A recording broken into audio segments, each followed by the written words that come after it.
It is the Mike Calta Show. It's 102.5 The Bone. Good morning, everybody. It is Wednesday, June 26, 2024, and we are coming to you live. I hit a button, and I can't tell. Hold on. Oh, man. Did everything sound good?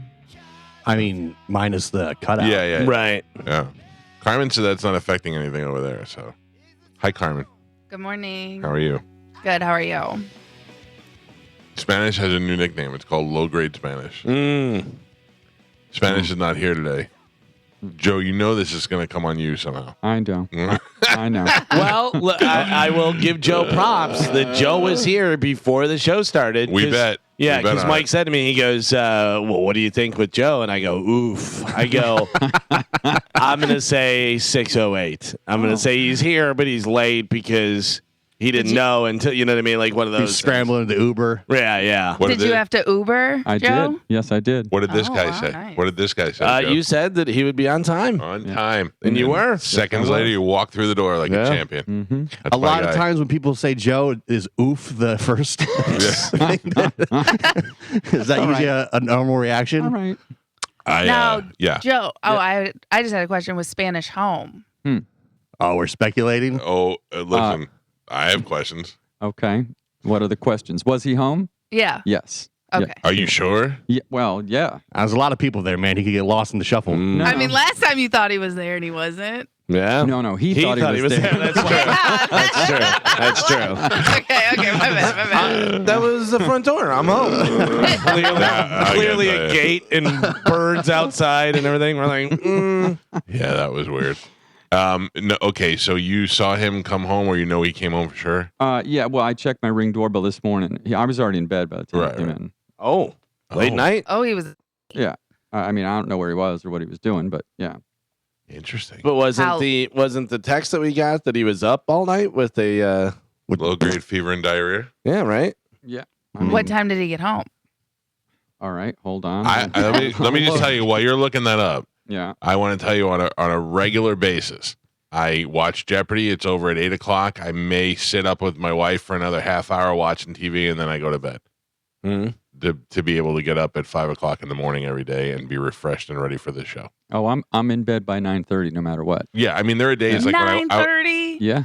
That's late. I mean, you're right. Like the other night when I watched the hockey game, I watched it in bed, but it was late. So that's my thing. Is normally I'm in bed by like 9 or 9:30. I also do take a nap in the afternoon, so we are clear on that. You know, so I get a little bit of a catch up sleep there. Same. But there has been plenty of times where I'm up until 11, almost 12, watching either a hockey game or a basketball. But you or something. prepared for that. You took the nap. That's a little bit better. And never late.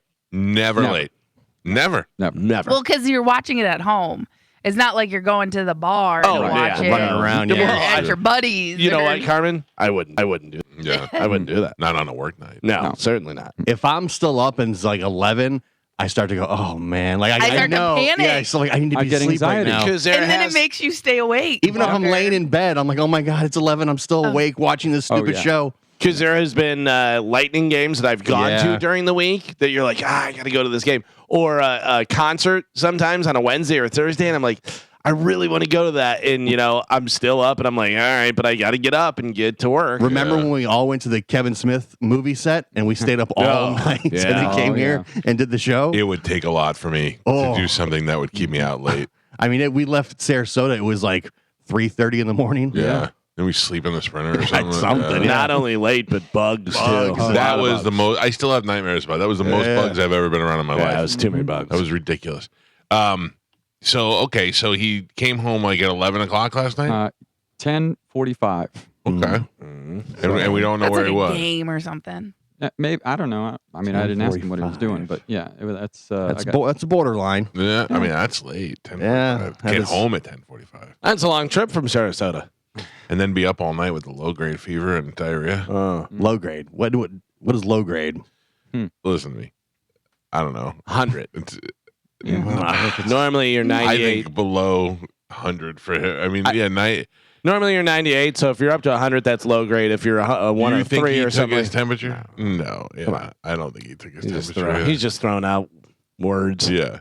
So Google says there's no standard for a low-grade fever, but many healthcare providers consider a body temperature between 99.5 degrees and 100.3. See? Doctor. See? Doctor. Yeah. Dr. But Galvin. also, Yeah, thank that's you. a fever. And do you guys want to risk getting sick? Do you want his germs Well, all in that little room with you? Oh, you already consider him to be gross and having germs every day. Anyway, so, I mean, let's just be honest about Patient that. zero. Yeah, he's over there picking his head and whatever he's doing. And, I will tell you, if you are sick, stay home. Yeah, that Right. is 100%. If you're sick, stay home. You're not that important where you need to get other people sick and do all that stuff. see, and I don't come from that school of thought. Let me rephrase it. I will tell you that's a newer school of thought for me. Yeah. If you're really sick. Oh stay yeah, home. yeah. If you're sick, but I'm like, if, I had to take off Monday because Monday I couldn't get up.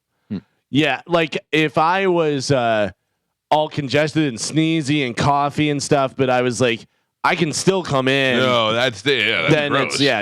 You don't want that. You don't Yeah. want me sneezing. But what and- if you feel like this? I got a fever, and I was out till 10:45 last night. My bed is so comfortable right now. I'm just curious, when did the fever come on? Was it after he got home? I mean, somewhere between 10:45 and Low grade. low grade. Yeah. Maybe it's high, maybe it's 4:30. high grade now. I don't know. Because that's when we got the text was 4:30. Can I just when he had to get Or up four- to come to work. 4:50. Yeah. when Not he had even 4:30. 4:50. when he had to get up to leave for work. Oh, did he talk to you, Joe, or did you get the text? No, I just got the text. So you didn't even have any conversation. You can't walk across the hall. No. Across the You don't go pants. check on him? Can't- no. Of course not. I'm not going to check on him. Yeah, he's contagious. Low grade. Yeah. Plus, you can wake up the pantses. They're right there on the couch. Just sleeping in the hallways. You know what is funny about that is nobody responded to him. No. Well, I didn't get it till this morning when I woke up. So I got it when it came through. I was already up, and I read it, and I went, "All right," and set my phone down. did the I was like, same "I'm thing. not responding. Yeah. I'll let Mike can respond." My And- response is going to be, "Are you kidding me?" Yeah. And I just go, I don't even know what I can say and what I can't say anymore in this day and age.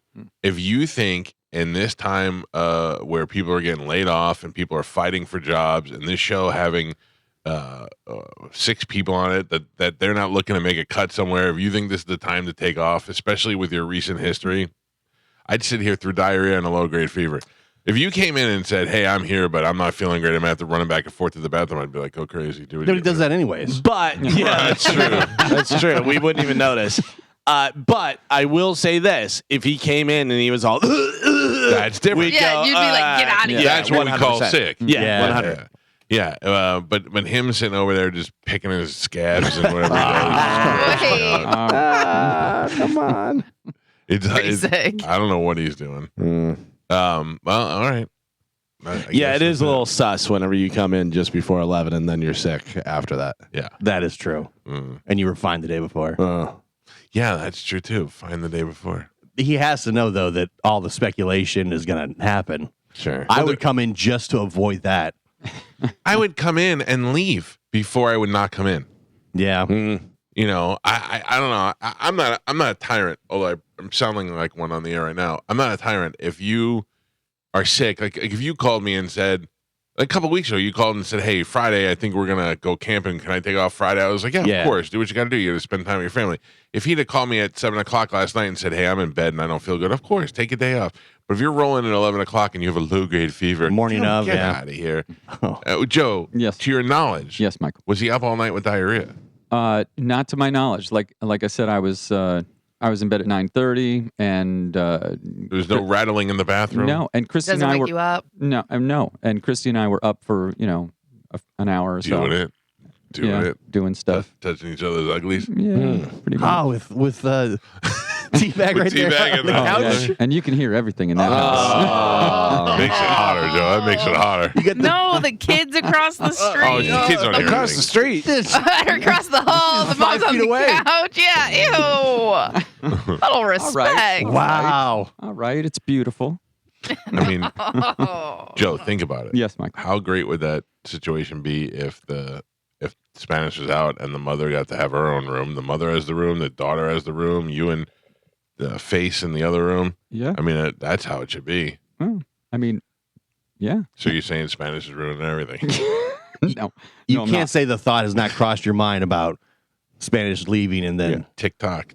sugar bags going right in there. All right. Not sugar bags. What is it? What do we call it? Sugar face. Sugar What would you pants. prefer? I'll ask you. For which pants? Listen, you started the pantses. Sugar Low pants, high pants. Sugar Pants is Joe's girlfriend. That yes Sweet and Low. It's the daughter. is the young one. is the mom. Is the mom. no, Sweet Low- Teabag's the mom. No, Sweet and Low was the mom. Oh, Yeah, I thought that's Sweet what and I- Low was the young one. Me too. And then, No, no, Sweet no. and Sweet then we Low was the changed mom. because then Juicy Fruit was the daughter's not- nope. daughter's friend. Juicy Fruit was the daughter's friend. I'm uncomfortable now. Yeah, so it's really Sweet and Low is the mom, and then we don't actually have a name for the daughter. Okay. Right. We just call Oh. her pants. I thought she was sweet and low. So and did I. The old bro was Teabag. We should actually call the daughter probably Shorts because she's Yeah. not fully. Oh, not fully banned. Yeah. Okay. All right, so you want sweet bags to move into Spanish Sweet room. Low. I don't know who Sweet Bags is, but You got yeah. sweet and low. Here, I'll give you the rundown. Sweet and okay. low is the mom. Sweet Sugar Low. Pants is Joe's girlfriend, and then Sugar Shorts is Sugar- the, Sugar Shorts Mosley. Yeah.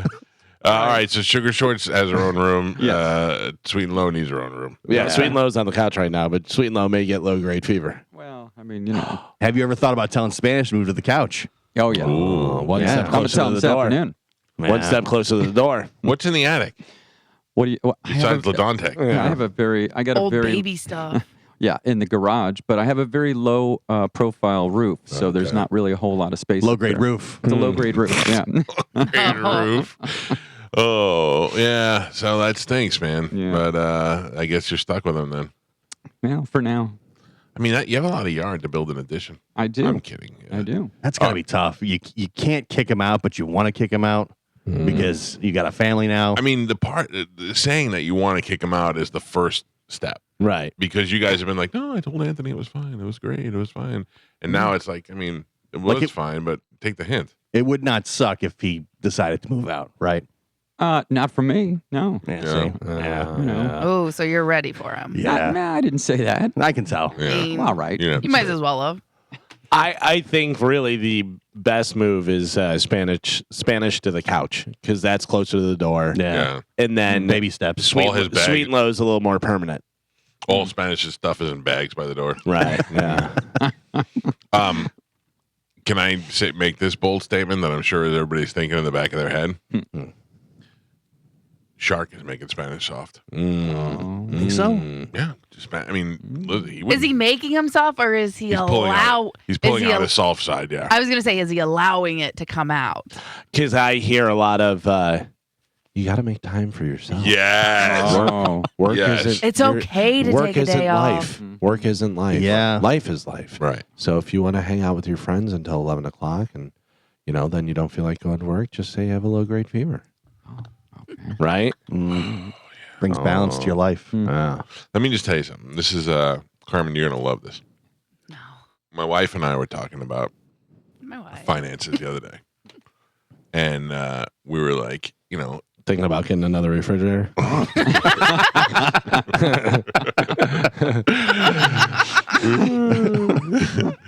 we were talking about like our what would our plan be if we I'm not even sure how much time I have left on my contract. I'm not because there's like a certain amount of years and then there was like options and I'm like I don't even know. I think I have a couple of years left. But if they said to me at the end of that, hey, we're not gonna re-sign you or whatever, and I'd say okay, then it would be hard for me at 56 years old or whatever I'd be, 54 years old, to go, all right, well, hey, we're walking my tape around to radio stations. Right. I'm a couple years away from retirement. Well, at that point, you sell real estate. That's the next. No. That's how we do. I thought if this goes to hell, you sell real estate. Rocking Mike Calta's real estate is not happening. Mike Cowhead Kelta with Remax. But honestly, I mean, the reality of it is, I have a mid 60s retirement plan. I just retire a little early, and I also the amount of money this house that I live in now. I stole this house. I stole it. It sat vacant through the worst times in our history for mortgages, and I stole this house. When I sell this house, I will hopefully make a tremendous amount of money off of it, and I'm done. You know what I mean? I think that's it. So, You got the beach condo. that you're gonna move to. Either that, Carmen, or we may sell that and get something even less expensive. You know what I mean? It's just the two of us. My wife, we've been talking about downsize as soon as my kids, because they're, my son's 18, my daughters are teenagers. As soon as they get out, we're downsizing. My brother has a push a button plan. Like he's pushing that last kid out the door, and he's ready to go. I'm the same way. I can't wait for that. Yeah, I don't know. I would like to buy a small apartment or a condo somewhere, or keep the condo in Clearwater that we like, and then mostly travel. You know what I mean? Yeah. And that's what I would like to do. So why was I talking about this? Because you're getting fired. You and your wife over finances. Listen, this would be the first time if I got fired, like because they said, hey, we can't afford whatever. We have to fire people and we're cutting you. I'm under contract. You want to pay me for the next couple of years to do nothing? I'm fine with. Like before, I'd be horrified by that because that happened to me. I had to sit home for a year while CBS paid me, and you would think that that's the greatest job, to sit home and make money. I couldn't do anything because I didn't know what my future was. I couldn't work anywhere. I couldn't prepare for the Can't future. spend any money. I couldn't go and get another job because I was still under contract, so I couldn't go negotiate with anybody. Plus, if a job opens, you can't apply for it. Exactly. Yeah. So it was really the worst time of what you think would be the greatest time. Not this time. This time I'm like, all right, well, I'll be fishing. Call me when you need me. My dad retired early. My dad. How early? I want to say, I think like maybe 5 years or something like 60 that. years old or Yeah, 65 years old? Yeah, I don't remember exactly, but I remember him talking about it and said that they're offering me, because they're, buying out stuff that's going on and everything. He goes, I'm just going to go ahead and take the early retirement, whatever. So it was a couple of years. It wasn't like a long time, but it was a couple of years. And he had been with the company his entire career. Right. He came out of the Air Force and worked for Motorola. Yeah, and so worked his for whole Motorola life, his entire career, his entire life, whatever. So yeah, he took out of there early, and he already knew, hey, we're going to Florida, and they already had the house. My brother and I were renting it from them, so. Yeah. That's so. My grandfather, Willie, he worked for a construction company in New Jersey since he was 15 years old, worked all the way up till he retired in his 70s, and then came out of retirement and worked again until he was 80-something years old. Yeah, because he wasn't lifting bricks and stuff. But, imagine working for the same company since you're 15 years old. That's crazy. But part of my thing was I used to go, but I don't understand. Why isn't he rich? Like, why is, you know what I'm saying? Like the guys he works for are billionaires. Why isn't he? Because he was just a little Italian kid. And they were like, okay, go to work. Right, yeah. But also you're rich when you own the thing. You're not rich whenever Right, but I'm you're saying, doing all the work and doing all the stuff. He's the guy. Like they needed him so badly that they had to pull him out of retirement in his 70s. He should have such value. I don't know that my grandfather never made more than $150,000 a year, and that's not so bad for the 70s and 80s, you know what I mean? But there was a more established middle class back then, so that was considered a very good living, probably. Yeah, I mean, look, I think now about the first house that they lived in when I was a kid in one part of New Jersey they had sprawling land. Yeah, I mean, it was ridiculous. And then when they moved to South Jersey, they moved down. Listen to this. They moved to South Jersey on the water. They bought a corner lot at the end of what was called a lagoon. The lagoons would lead out to the bay, and there's houses on either side, kind of like Gulf Harbors, but they had a corner lot over there. They buy the lot, and then Willie and my Uncle Joe and the rest of my family build this house on the weekends. Every weekend, they would get up and drive down there and build it from scratch with mostly stuff that they stole from the construction site. All right. And built a multi-million-dollar house. Like that house, when they sold it for, over $1 million. But, and built this beautiful house on the water. Now, they did that in probably 1980, 81, and had that house so they probably built that house for less than $100,000 and then sold it for over $1 million. It took me an hour last week to get the cover off the light so I could so I could replace the bulb. Yes. I had to figure it out. I had to Google it, YouTube, and then an hour later I had the new light bulb in. Wow. Chad built me a new closet. Wow. He's never been sexier ever. He was drilling stuff and measuring things. Did you tell him that? What? That he was sexy when he did that? Oh, I tell him he's sexy every day, all day. Okay, but that's the thing, and I'm not taking anything away from you, Carmen. But sometimes, like if my wife every day was like making sexy comments, when she made one, it wouldn't be that big of a deal. My wife surprisingly, never drops a sexy bomb on me. She hit me with one the other day, and she's like, "You've never been hotter to me." And I said, "What?" And she told me why, and I'll tell you off the air. And I said, "Oh, well, you're gonna love it too." And I go, "Yeah," and she goes, "Never been hotter than that." And I was like, "All right, cool." Yeah. Never. That was a long time. Yeah, well, it was. You'll probably think I'm hot when I tell you about it too. Wait. All right. Yeah, it's funny. So, I don't know. I just think that I wish I could do stuff like that. My father-in-law, the same thing. Him and his brothers built their entire house they live in now. Yeah. Like they just came. One day he worked on the house for like a year, built it, and then one weekend his brother came down and like built the trusses, Yeah. and then his other brother came and he did the plumbing, and like yeah, I watched them build this Yeah. house. It was sand. They built it on sand, and they built a house with a crawl space underneath, and I mean with a porch, it's unbelievable, and then a big deck outside in the water, and it's unbelievable. And they thought it was weird that I was like shocked and surprised that they had the ability to do this. In his 70s, I would call my grandmother and I go, "Hey, how you doing? Just seeing what's going on." "Oh, I'm good. I'm inside watching TV. Willie's outside building an outdoor kitchen." That's just how I go. "He's building an outdoor kitchen." "Oh yeah, he started to work last week and he's mad that he didn't finish it, so he's finishing it today." I'm like, Jesus. None of that. No, I mean, granted, he's not biologically my grandfather, but none of that in my family. Like my whole family does construction and they do it well. None of that filtered to me at all. No, I have a TV that I wanted to hang on the back patio, and it's been sitting there for a year because I don't know how to do it, and I've been trying to get my brother-in-laws to come over and do it. I told these guys I fixed my rear taillight on my car. The turn signal wasn't working properly, and it showed that the turn signal not working and stuff. You know what I did? I waited like 3 weeks, and now it's working. Yeah. Oh, that worked. Yeah, that works. Yeah. I didn't do anything. I talked about it. I looked on online to how to do it and stuff, and didn't do anything. And then it just started working again. I went, "Hey, I fixed it." I can fix my car and I can fix my wife's car pretty easily. Yeah. Hi, Steve Hurley. Yep. Yeah. Hi, Bob Murray. Right. Yeah. And I can fix anything in this house. Hello, Dino. Mm-hmm. Yeah. So I'll tell you that Dino, because Dino's a pretty big guy, and the amount of energy that Dino has lugging stuff upstairs and just working by himself and getting everything done, I go, that would never be me. Never be me. The stuff he builds, I'm like, how did you just built this thing from your hands? Dino came in here one time and he looked at in the gun safe room, I have a bunch of autographed baseball bats that I've collected over the years. They mean a lot and they're worth a lot. Like there's Derek Jeter in there. There's a couple of a couple of new ones, but I got these 3 new ones from Wade Boggs that he gave me.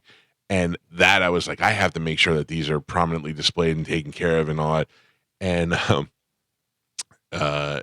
Dino came in and he goes, "You got some bats in there, and some of them are autographed." I go, "Yeah." He goes, "All right, I'm going to build you a bat thing." And he built me a bat holder. And it's awesome. It's like prominently displayed in my house now. And I would have never thought of that. I wish I could do that. I know. I don't have the vision for that whatsoever. But now I'm 44 years old. I want to learn these skills now? No. It's funny because I have the vision for that. I just don't know how to build it. Yeah. I'm an idea guy. We did that whenever my brother first bought his bar that's now a gentleman's club, but it was a bar, and we were kind of going through and what we're going to do. And I go, it'd be cool here is this, and then he would do it. Yeah. Right. I don't know how to do this, but it'd be cool if it was there. Right, exactly. I'm an idea guy. I was like, it'd be cool if you had this, and then he would figure out how to do it. Yeah, I don't have the skill to from here to hands how that works. You guys didn't take woods or shop? Yeah, I took shop. I can make you a leather wallet. I can make you a screwdriver handle. We made a birdhouse. Yeah. That's nice. I made a poker table that lifted up so you could keep all your cards and stuff in the bottom, and on the corners it had cup holders. Yeah, I would imagine that you're more awesome. handy than any of us. I would agree. Yeah. I would agree with that. I'll take it. I feel it's because I didn't have a father. That's why I don't know these skills. I see. But you all had fathers and don't know these skills. My dad really wasn't around when I was a kid, and so. But I do credit my not only in my relationship with him, even as sparse as it might have been, with any street smarts that I have, all came from that side of the family. Definitely more of a city guy. Yeah. Like my father my father can't build anything. but he can tell me He knows a guy. he knows a guy. Yeah. And, you know what I'm saying? Like, I think I learned to be resourceful from him. Yeah. You know, Yeah. nothing was ever a better power move ever. Not power, but it was just, I was so impressed with my father. My mother and father had been divorced since I was 5 years old, did not like each other. Okay. And my mother is, I'm 17 now, maybe 16. Yeah, 17. And my mother is crying one day, and I go, "What's wrong?" And she's like, "I can't. In New York, you have to have your car inspected. They have to check the exhaust and make sure everything is good. And if you don't get an inspection sticker, you can't get your registration." And my mother's car failed inspection. And she's like, "I can't afford to get it fixed, and we're not going to be able to have a car." And the thing. So my mother had to break down and call my father, and which is weird because they didn't really talk. And my father gets me on the phone, and he goes, "Listen to me." And there's no GPS or anything. He's like, "I'm going to write this number down, and you go down there and you ask for this guy, and you give him $50 cash, and he gives you a sticker for the car." And I was like, "Okay." And I remember just getting in the car, driving to an area I've never been in, Staten Island. I asked for the guy. I go, "Are you Johnny?" "Yeah." He goes, "I'm Tom Calta's kid." He goes, "Oh yeah, you Tommy's kid? All right, come here." And he gave him the $50. He comes back. He goes, "All right, buddy, take it easy." And I'm like, "Okay." And that was my car was inspected. Yeah. That was my dad. You know what I mean? And that's just about who you know and your resources. That's a skill though too. When you got a guy. Yeah. Yeah. The best is when I moved back to New York in 1994. My dad moved to Florida, and I moved into his apartment. Like, he just happened to be working out. Right. Like, he was leaving, and I was going there. And my dad said, "Everything is set except there's no refrigerator." And I go, "Oh, that's a problem." And he's like, "Yeah, but I'm going to get you a refrigerator." I was like, "Okay, cool." So I thought my dad was going to buy me a refrigerator. So I go to the thing, and he goes, "All right, when you leave for work, leave a key under the mat. Johnny Al's going to bring you a refrigerator." And I go, "Oh, just leave the key." He goes, "Yeah, it'll be fine." And sure enough, I got home that day, and there was a brand new refrigerator plugged in and ready to go in my kitchen that Johnny Al got for me. And then I had to give him $200 or whatever that my dad left for him. And Did Johnny, it fall off the back of a truck? Well, I'll tell you exactly where it came from. Johnny Al worked for maintenance for city apartments, and they have refrigerators to put in the apartments. And one of those made its way to my house. Amazing. Yeah. A brand new refrigerator, $200 or $100 or whatever the hell we had to give him, and then Johnny Al was there. And then one day, I'll never forget, I thought I had a problem with it, and I came home on my lunch break, and my door was open, and I was like, "Oh, somebody's in my house. What's going on?" And I went inside, and there's Johnny Al sitting on my couch watching porn. And because I just had I had one of those hot boxes that had all the channels. Yeah. And I walked in. He goes, "Hey," and I go, "Hey," and he goes, "Hey, check your fridge. I'm just waiting for the temperature to go up." And I was like, "Okay, just sit here and watch porn." So he wasn't like watching it. It was just on in the background. You know? You're like, is that how you check it? Yeah. But that was it. And then I never had any problems. And look at you now with all these refrigerators. Right? Maybe that's why. Yeah. Maybe that's why. It all leads back to It that. all goes back to my father. Yeah. Holy cow. We just did sad weirdos. We figured it out right here. We didn't have to be sad or weird. Why do you think he's got Oh, weird. 15 refrigerators? Well, Yeah, I don't know. In case I don't have Johnny Allen anymore. Yeah, You know exactly. what I Maybe mean? that's why I get a boner every time I walk past the refrigerator. Wait, what? we're learning a lot of things. Let me just check the temp real quick. Hey, it's working. thermometer. Oh man. Well, Spanish is not here. Yeah. That's what we learned on today's show. Wish you well in your future endeavors. Yeah. Good luck. Do we know? I'll talk about it off the air. Remind me to tell you what my wife thought was hot too. All right. Let's take a break. It's Wednesday. Galvin has a brand new open letter. We got stuff to give away. Carmen will tell us what that is when we come back, and we'll dive into Sporcle. It happens next on 102.5 The Bone. I was trying to think about ways to make the debate more entertaining. Like, what would be good is if we got on the air, right? Check this out. We sat here in this position on the air, played the debate and listened to it, and then talked as if we were talking to each other or texting each other during, you know what I'm saying? Yeah. Like sometimes something will happen and we'll just text and we're like, whoa, wouldn't that be cool? And then I thought, or what if I set up cameras and we do like a live stream while we're watching the thing? That would be cool. And I thought, nobody wants to miss a second of this debate. They don't care about us. And I was talking to my brother. My brother goes, I go, I'm so excited for that. He goes, you're excited. He goes, this is like the Super Bowl happening again. I know. It's going to be so interesting. The couple things about it is one is Gio is saying we get to find out who Trump's VP is going to be. Oh, we do? Because, he's an That's announced. the rumor, yeah. The rumor is that he's an announced before the debate. Oh, before the debate. Who the VP? So the VP will be, the Well, they said the VP was going to be there. right, Yeah. right. I will be disappointed if it's Tim Scott. I think it's going to be old Eagle Burgum. eyebrows. Burgum? Yeah. Yeah, that's really? the favorite that everybody's saying. I wonder why. I think, you know what? I was thinking about it, and I think it's another Mike Pence. It doesn't take any spotlight away from me. Just a guy. They're going to do what I tell him to. Has political experience, but nothing that it's going to be threatening or anything like that. Also, it's just milquetoast. I don't know what that a lot of people want that job. Sure, but Because a lot of people would take that job. They would take it, but you got to hitch your wagon to Trump, and you got to go all in, and eventually he's going to end up crapping on you anyways. So it's like, I don't know. Yeah. It did not work out well for Mike Pence. No, that's Right. true. What I was saying is if you're somebody that can hold your tongue for 4 years and have Trump on your side, at least that's the stepping stone to being president.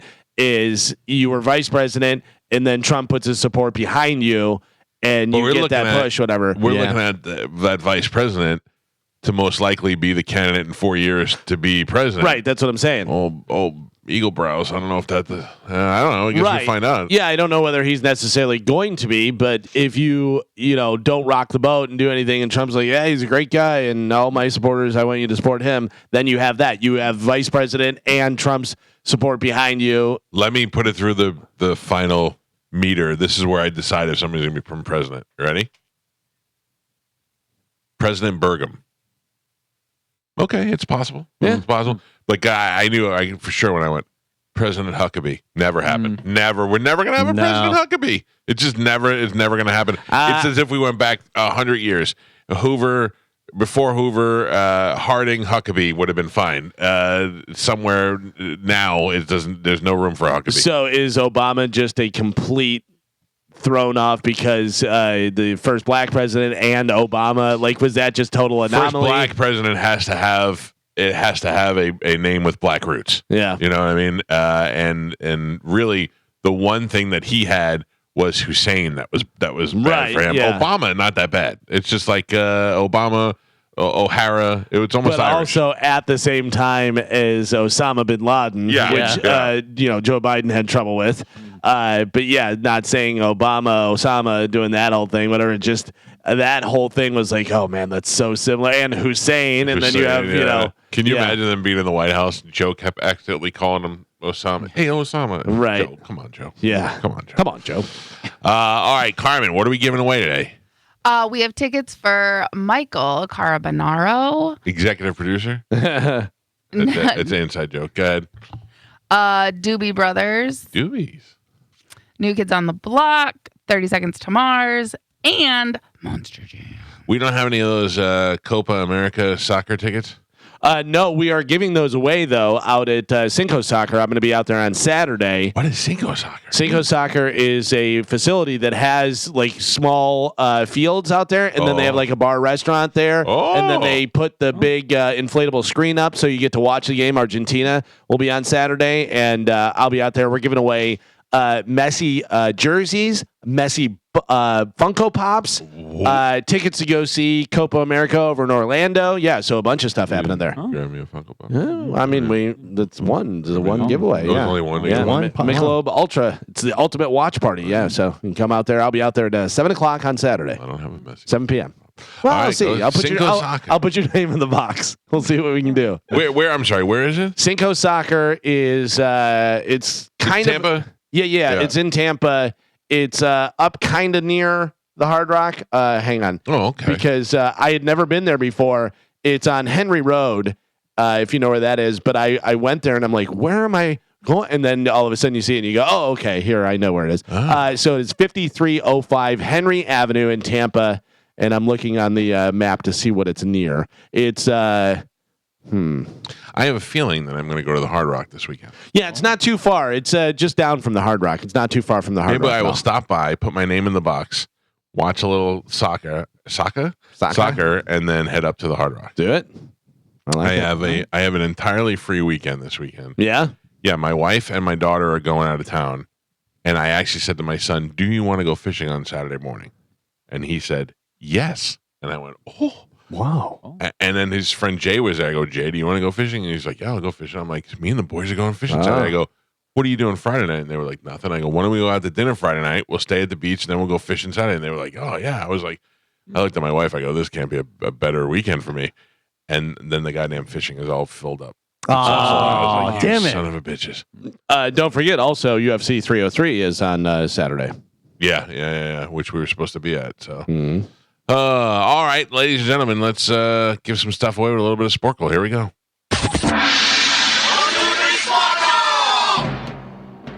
Carmen is the keeper of Sporcle. Pap is your judge and scorekeeper. Spanish is not here today. He's got a low-grade fever.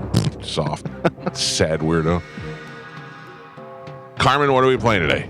Today we're going to be playing our named bands and musicians. I'm going to give you 2 hit singles. You're going to give me the R band or musician. Got it. You're saying R? R. Are you a pirate? Yes. Okay. Correct. Your first one. All night long, Richie. dancing on the ceiling. Mike.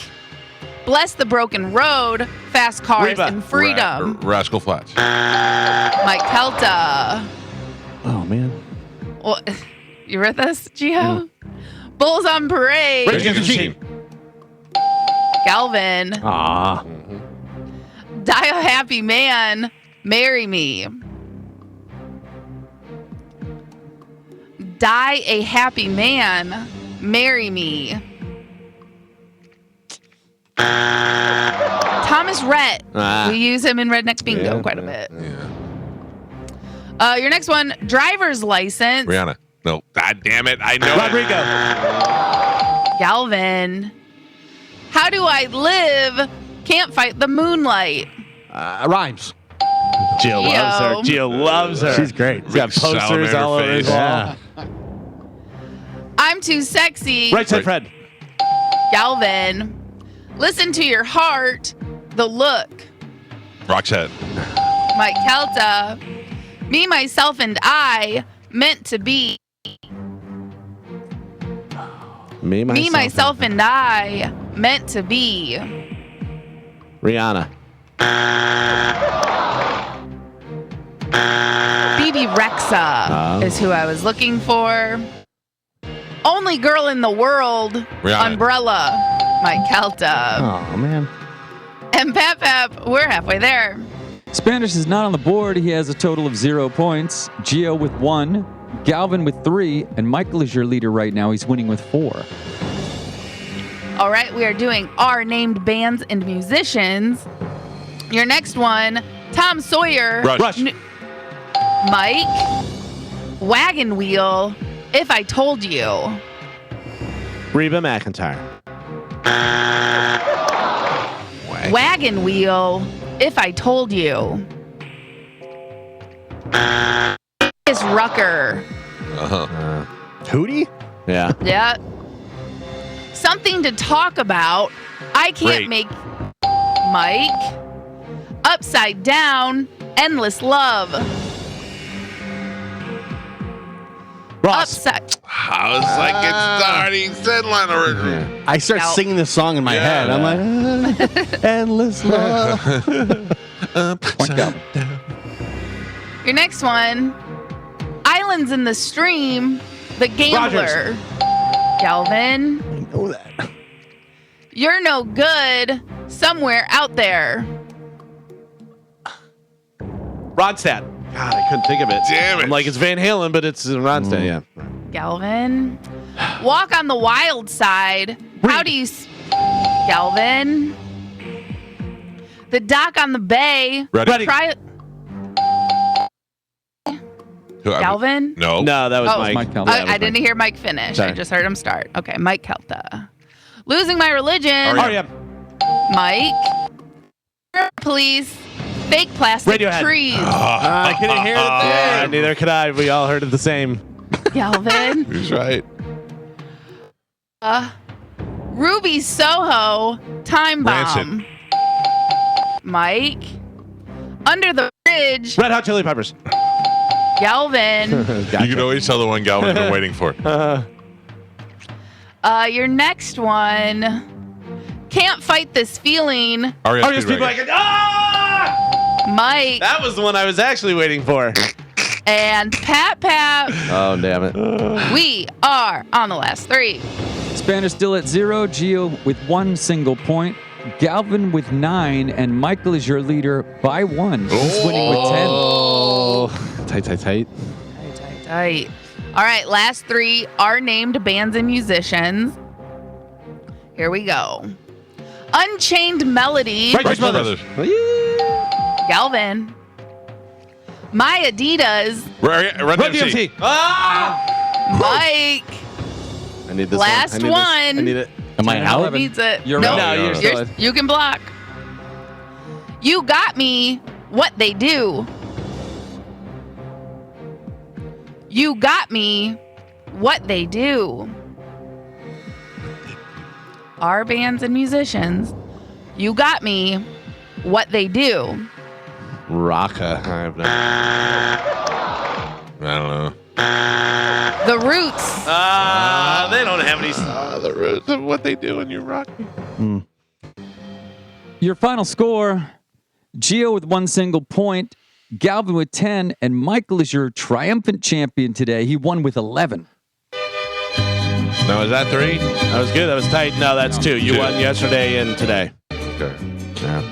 I'm starting to feel like I'm not very good at this game. Don't let it Just get you now? down. Don't let it get you down. Yeah. Listen, today you had it working against you because Galvin and I are good head to head. Yeah. I don't know how you guys know so many things. It's funny that you say that because there's something that I have coming up in news that I want to get to that is kind of about this. Yeah. Yeah. But a lot of times I'm like, I know this. And it's It's just a matter frustrating of getting it out. getting it fast. Yeah. Gio, last night on Jeopardy, they asked a question about, they showed a statue of 2 people, and it said, this apostle and blah, blah, blah, to Jesus, and nobody had an answer, and I went, Thomas. And they went, doot, doot. Thomas is the answer we're looking for. And my wife looked at me, and she goes, I go, I know. I just know a lot of things. And I thought, maybe I should take the test. And then the woman in the middle of the 2 contestants finished Jeopardy negative $7,200. She did not make it to the 3rd round, Yeah. and she was. And I go, that's why I won't go on Jeopardy. Yeah. That's and why. she's probably like the smartest person that a ton of people know. Like Right. there's no she's way the one she's everybody's not- like, you yeah. should be on Jeopardy. Yeah. But I also watched a clip the other day where the guy bet all his money except for $1, and then the other 2 bet all of their money, and he won with $1. That's so a smart thing to do, man. You never know. You never know. There's a kid on now who is on Survivor, and he's going on like his 8th day or 9th day or whatever, and he just made the Tournament of Champions, and he's a young kid, and this year so far has turned out like a couple of Tournament of Champion players already that have had like 15-day runs. and What stuff. were you saying was one of the categories last night? Last night? I don't remember. What was I saying? With a C? Started with a C? No. They had, they do sometimes the categories play off of each other. Yeah. And it said kingdom, and then the next category was come. First one was kingdom, next one was come. So like all through the show, they had to go, I'll have come for 200. Oh, boy. Give me come for 500. Yeah. I'm like, this is just sounds weird. I And don't that know. is the daily double. Yeah. Give me a daily dose double. Of And then was it stuff like Nirvana had this song, blah, blah, blah, Come As You Are? I Like, don't even remember Yeah. what it was. Yeah, it was just awkward to listen to. All right. All right, Galvin, what do we have coming up in news? Coming up in news today, 80% better, 99 red balloons, and we're watching. Oh, we're watching. We're watching. We're watching. All right, we'll take a quick break, get right into news. Next, it's the Mike Calta Show. This is 102.5 The Bone. Do you know anything if Dom is on today? I do not. Me either. Me either. I never heard back from Spanish as to whether or not that was happening. Jesus Christ. I'm going to find out, though. So What's that? I will text Dom. No. Hold your horses. Yeah, let's just. Okay. I don't want to rock the boat. Let's just leave it and we'll figure it out. Okay. All right. I'm just thinking today's Wednesday, Thursday we're booked. Steve-O is here, and then so maybe we have to do it Friday if we can't get it. But I'm just saying today. I don't know. I just don't know if it was booked for today or not. Okay. On my calendar. Well, okay. I'm What? looking on my calendar. It doesn't say anything about Dom, but it says the show is off on Friday.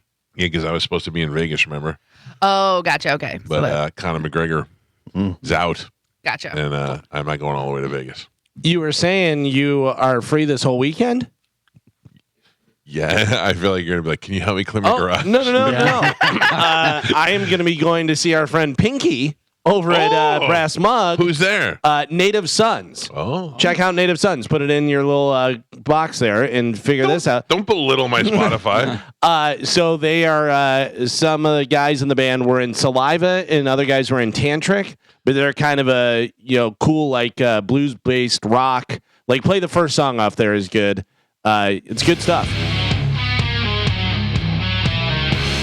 I'm gonna be like, oh, that's good. Maybe I'll come by, but there's no chance. Not because of them. They sound great. Yeah, I'm but just, you haven't seen Pinky for a while. You never know what's going to happen if she goes in the back. I do love some Pinky. Comes walking out of the back room with no clothes on or anything. That may happen. That's nice. I know Saturday night after you go to Cinco Soccer, I'm going to be at Riveters watching UFC with Bud Light. Dude, I'm at Cinco Soccer from 7 to 9. I swing right over. When do you start? I start at 9. Yeah. Maybe I'll come hang out with you. Yeah, guys. there we go. Riveters, the food's great. Oh, the food's really good It's there. got a good neighbor. Yeah, and maybe Yeah. we do that afterwards. Yeah. Oh, we haven't been to a good strip club in a long time. Hey. All right. Hey. This weekend, I got my wife and my wife and daughter are out of town, and Pete is out of town. I'm very lost this weekend. I'm very lost. That's a good plan. Yeah, you can sign up for the Vegas trip, which is still happening, and we're going to weigh some UFC backpacks. And Well, the Vegas trip is this weekend. well, no, The Sphere trip. yeah, the Sphere. Oh, yeah, That's a big one. Oh. you can still come out and register for that. Watch UFC, enjoy a couple Bud Lights. Yes. Riveters from 9 to 11. By the way, did you see Dana White saying anything about the UFC at the Sphere? What he said about it? No. It is a one-off. That's what he's saying. He's saying they're going to do it one time in the Sphere. He goes, it is going to be the biggest sporting event you've ever seen. He goes, we're putting so much money into this. And he goes, we've come up with all these ideas and everything. He said, because when he went and saw, who was it? U2, I think Tom Brady, him and Tom Brady went and saw U2. And he goes, I was blown away by the Sphere about all the stuff that they had in there. He goes, so we're going to do one time UFC in the Sphere. He goes, it's going to blow your mind, the stuff. Yeah, I mean, I know he says that now because he's a promoter. Yeah. Sure, yes. I don't believe that at all. Right. So it's like Never a huge won. success. Yeah. But we'll see. It was so successful. We have to do one next weekend. Yeah. But even if he does it once a year, if that's like their kind of Super Bowl-ish, they do it in the Sphere. Well, I think I saw the NHL draft is going to be inside the Sphere. It's the same weekend this week. It's this weekend. Oh, it is? Yeah. So Weekend, yeah. I was like, I wonder what that's going to be like. That is one of the reasons why we were going to Vegas, because you had the NHL draft was happening, and we had Pete wanted to take his son to the NHL draft, Right. Which my son would have enjoyed going. Let me interpret that for you. Pete was just scouring potential clients to sell Ferraris to at the draft. And the I whole- see you just got a signing bonus. Yeah. May I tell you about this Lamborghini? And the whole trip for Pete is a write-off. Oh, Because it's a business Yeah. expense. Of course. I just wonder what that's going to look like on TV when they The Sphere? Yeah. So here's what I think. Okay, they use the inside of the Sphere as the jumbotron. Yeah. So you'll put it up there so that you can see it. But can you imagine what the entrances are going to be like? That's going to be so awesome. That's going to be awesome. I'm going to that. Who goes first in the NHL draft? Does anybody know? No, I have no I haven't been idea. following it. I do know because we talked about it, and he's got the best name in hockey. Oh, yeah. Macklin Celebrini. That's such a great name. That is such a great name. Worst name. Well, I shouldn't say it. Name wasn't so bad. Name that is it most. Macklin or Declan? No, Macklin. Macklin Celebrini, yeah. Name that looks most like what you look like was I don't remember his first name. Is it Nate Skinner, the goalie for That's for the Oilers? He looked just like his. He had a big mustache. My wife goes, "What is that mustache?" I go, "You know what that is? That's Nate Skinner."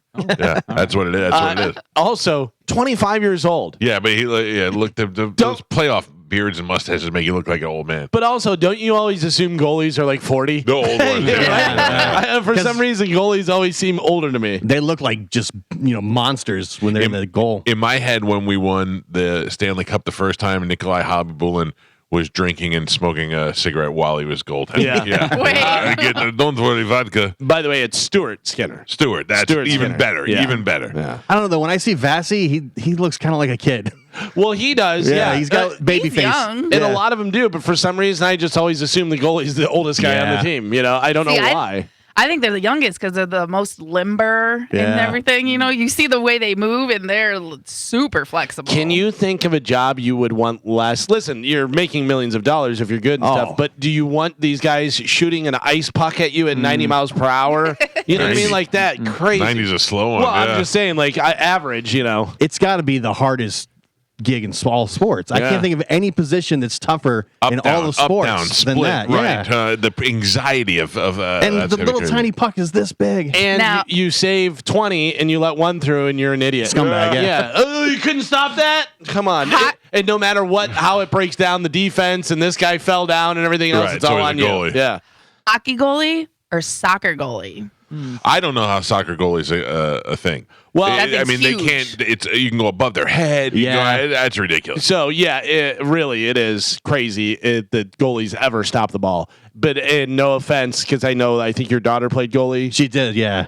Most of the time, and this is me growing up playing soccer my entire life, the goalie was a psycho. The goalie was almost always a psycho. Oh, knowing Gio's kids, I agree. Yeah, I'm not offended by that at all. Yeah, it was always, and you wanted a psycho Yeah. in there. You wanted somebody who's going to run full speed while somebody's going to kick him right in the face, and yeah, it's crazy. That was always your biggest fear is you go down to block a ball and you're going to get kicked in the face. yeah. I don't know. I'd watch them do it on, especially like on breakaways in soccer, and it's just amazing how you have to guess which way they're going to go. Yeah. So here's the thing, obviously we're all in this room and we're not professional athletes or Oh, no? anything. We're not. Well, no, but I could kick and Yeah. football and do all that stuff, which I had the harsh reality coming back to earth the last time I went out tried to kick. But kicking soccer goals, so easy. Like if you're not scoring 99% of the time on penalty kicks, you're just a terrible soccer player. Shooting free throws, if you're not over 90% shooting free throws, Yeah. you're a terrible basketball player. Now, kicking, obviously, field goals or extra points, you still have the team coming at you and all that stuff. It's a lot more difficult. But those things, I never understand how goalies ever stop. I mean, you just get lucky and you guess and you do Yeah, that. so you have to guess. Yeah. I mean, that's really what it comes down Because to. you see it all the time where they dive to the left and it goes to the right so slowly, and you're like, "Hey, idiot! It went to the right." And they're he's like, like, "Oh." I guessed. Yeah, I jumped 3 seconds yeah. before the guy even kicked the ball. Even shooting the ball, like my daughter, she always says low into the corner because some people trying to hit it as hard as they can. So we had a goal in our backyard, regulation goal in our backyard, and I used to kick upper right-hand corner every time to the point where I would get it right in Yeah. there. You can't stop that. You can't stop reach it. Yeah, you can't reach it. Even if you know that it's going there, Yeah. and you have to wait until, there's no way you're reaching that. Can you explain to me what Copa America is? I have no idea. But I'm telling you right now, I don't watch soccer, but if soccer is on and it is something that is as big as this, like the World Cup or something like that, I'll watch it if it's on. I like it's a little slow with all the stoppages, but I like watching a good soccer match. So Copa America is FIFA, and it's a big tournament is what it is. So you have the World Cup, and you have this, Right. and you have I didn't know what different things. Copa meant. And it's the first time it's been played in the U.S. in like 8 years. Yeah. I So just it's hear all the Copa and huge I hear teams, and it's all the great players and Yeah. all that stuff. Copacabana is all. Copacabana, yeah, that's similar. But I mean, it gets it fired up, and you find out who all your Hispanic and European friends are. Yeah. because they get all excited. And there's nothing if you've not. Galvin and I, we have had beers in Dublin on St. Patrick's Day watching a soccer match. There's nothing better than that. It's crazy Yeah, over there. I don't even know who was playing or what was going on, but it's the best time ever. Well, when we were in Germany, that facility we were at was the soccer facility, and it was amazing. Beautiful. It was insane. beautiful. That still to me is one of the best trips I've ever taken. Yeah, it was good. I'm telling you right now, I have the whole combination of it being a Buccaneer thing, being in Germany, and it was just great. To me, it felt like we were at the Super Bowl. Yeah. Like it felt like a Super Bowl. It was worth being in that middle seat for 15 hours or whatever it was. In the Saturday when I'm out at Cinco Soccer, it's a big game because it's Argentina. So it's Argentina versus Peru. So it'll be a big game for sure. See. Yeah, you cheer for Martine Yeah. at that point. So, all right, time to check in with Galvin. He's got today's news. And now, news with Galvin on the Mike Calta Show. What do we have in news today, Galvin? So we have all this stuff going on this weekend, but next weekend is 4th of July, USA. USA. And of course, Peltz has their giant 4th of July clearance sale happening. All 4th of July weekend, Peltz shoes will have clearance markdowns on all your favorite brands. So whether you're looking for some new dress shoes, you need athletic shoes, comfort shoes, you need some new flip-flops, stop into Peltz for the 4th of July sale because they have them and you can get them at clearance markdowns. What can be more American than that? So stop into Peltz. They have 6 locations throughout Pinellas, Sarasota, and Fort Myers. And make sure you tell them Galvin from the Mike Calta Show sent you. Can I just throw this out there? Anybody got any 4th of July plans? I know. So the 4th of July, before you people lose your mind, is on a Thursday, and then we're off on Friday because that's our holiday. And then, so anybody have any plans for that weekend? Are we off Thursday and Friday or Friday? Well, Thursday's 4th of July. Right. So we're off Thursday and Friday. Thursday and Friday. So Friday, I'm going to see Bert Kreischer. Maybe you've heard of him. Oh, that's that weekend. Yeah, that's that weekend. I Yeah. forgot about that. Wow, Yeah. it changes my plans. Yeah, that's that weekend. You got to be the voice. I don't know. I haven't heard from Bert's people yet. And that's the other thing I thought, too, is if we're off Thursday and Friday, is Bert when's he going to be here? Oh, come on because the he show. has his shows. Is it Thursday, Friday, Saturday, Sunday, or is it Wednesday, Thursday? You know? I don't know, but all I know is we got to give away those Bert tickets. Yeah, we have Gotta tickets to those give away. Bert tickets Yeah, next week. because Bert is filming his special Yep. for Netflix. I have not seen any new Bert material. And I know that sounds like a joke, but it's not. I just haven't. I know his last stand up that he did the special for, the routine that he did here when he did Amalie Arena. I don't know his new material. I haven't seen the new Roaches, so I'm looking forward to it as a fan. You know? Absolutely. So it's Wednesday, Friday, Saturday, Sunday. Yep. Wednesday. Oh, so Thursday off. Thursday because off. It's 4th of July. Yeah. So I don't know if he's going to be in town, come in on Wednesday or whatever, but Yeah, Wednesday, 1 show, 2 shows Friday, 2 shows Saturday, 2 shows Sunday. Wow. 2 shows each day. Yeah. And this is coming off of the Tops Off World Fully Tour, Loaded. or Fully Loaded Yeah. World Tour, Yeah. where they're going to all these places. yeah, which by the way, good for Bert, man. Unbelievable. And he has this festival that has all the top people. Yeah. Like all the best comedians, all the biggest names. You got Tony Hinchcliffe out there. You got Stavi. You got Big J. You have all these different people. They had Which, Whitney by the way, Cummings. we have to talk about. Did you send the Big J audio? Yeah, I didn't listen to it yesterday, but I sent Big J the audio of me flip-flopping on him with Corey Feldman yesterday. Yeah. I was like, I don't know. I don't like that guy. I'm friends with the other guy. Right. Yeah, so I don't know. I don't know what they said, but they did have the audio for sure. All right, what do we have in news, Calvin? So President Joe Biden's challenge to debate Donald Trump in June before the former president has even been awarded the Republican nomination took many in his party by surprise. The 81-year-old president is battling perception he's too old for another term, and another face-off with Trump could be risky. Any slip up or stumble would fuel concerns at his mental acuity and feed into fears that Biden is past his prime. But with Trump leading in many polls, even after his conviction of 34 felonies following a highly publicized criminal trial in New York, Biden is playing one of the few cards he has left. Under the terms Biden proposed and Trump agreed to, a studio audience will not be present during the debate. That's ridiculous to me. I think it doesn't work for either candidate. I mean, Trump obviously feeds off of the feedback, but I think you need to have some sort of reinforcement, some sort of feeling that your message is getting out to somebody. Not only that, but you also need not everybody, but there are a lot of people that need a audience to let them know what was a big deal and what was not. That's like a lot of stuff that does not have a laugh track. There are people that are too dumb that don't know where to laugh, and they just go. Yeah, that's what I'm saying. You know what I mean? Yeah. The candidates' microphones will be muted except when it's the candidate's turn to speak. Will we get any of this? Okay.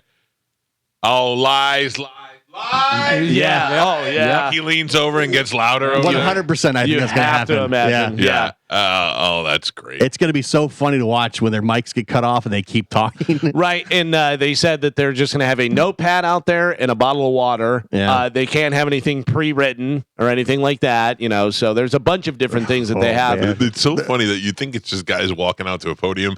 Remember Charlie Chris? They were fighting over who has a fan. And Yeah. who doesn't Yeah, have a who fan. can have a step stool? Yeah. The that's funny. first 2024 presidential debate will be held on Thursday, tomorrow night at 9 p.m. It will run for 90 minutes with 2 commercial breaks. CNN is hosting the debate at its studio in Atlanta with the network anchors Jake Tapper. Jake Tapper. Jake Tapper. Why am I saying Jack Tapper. Jake Tapper and Dana Bush. Bash. Jesus.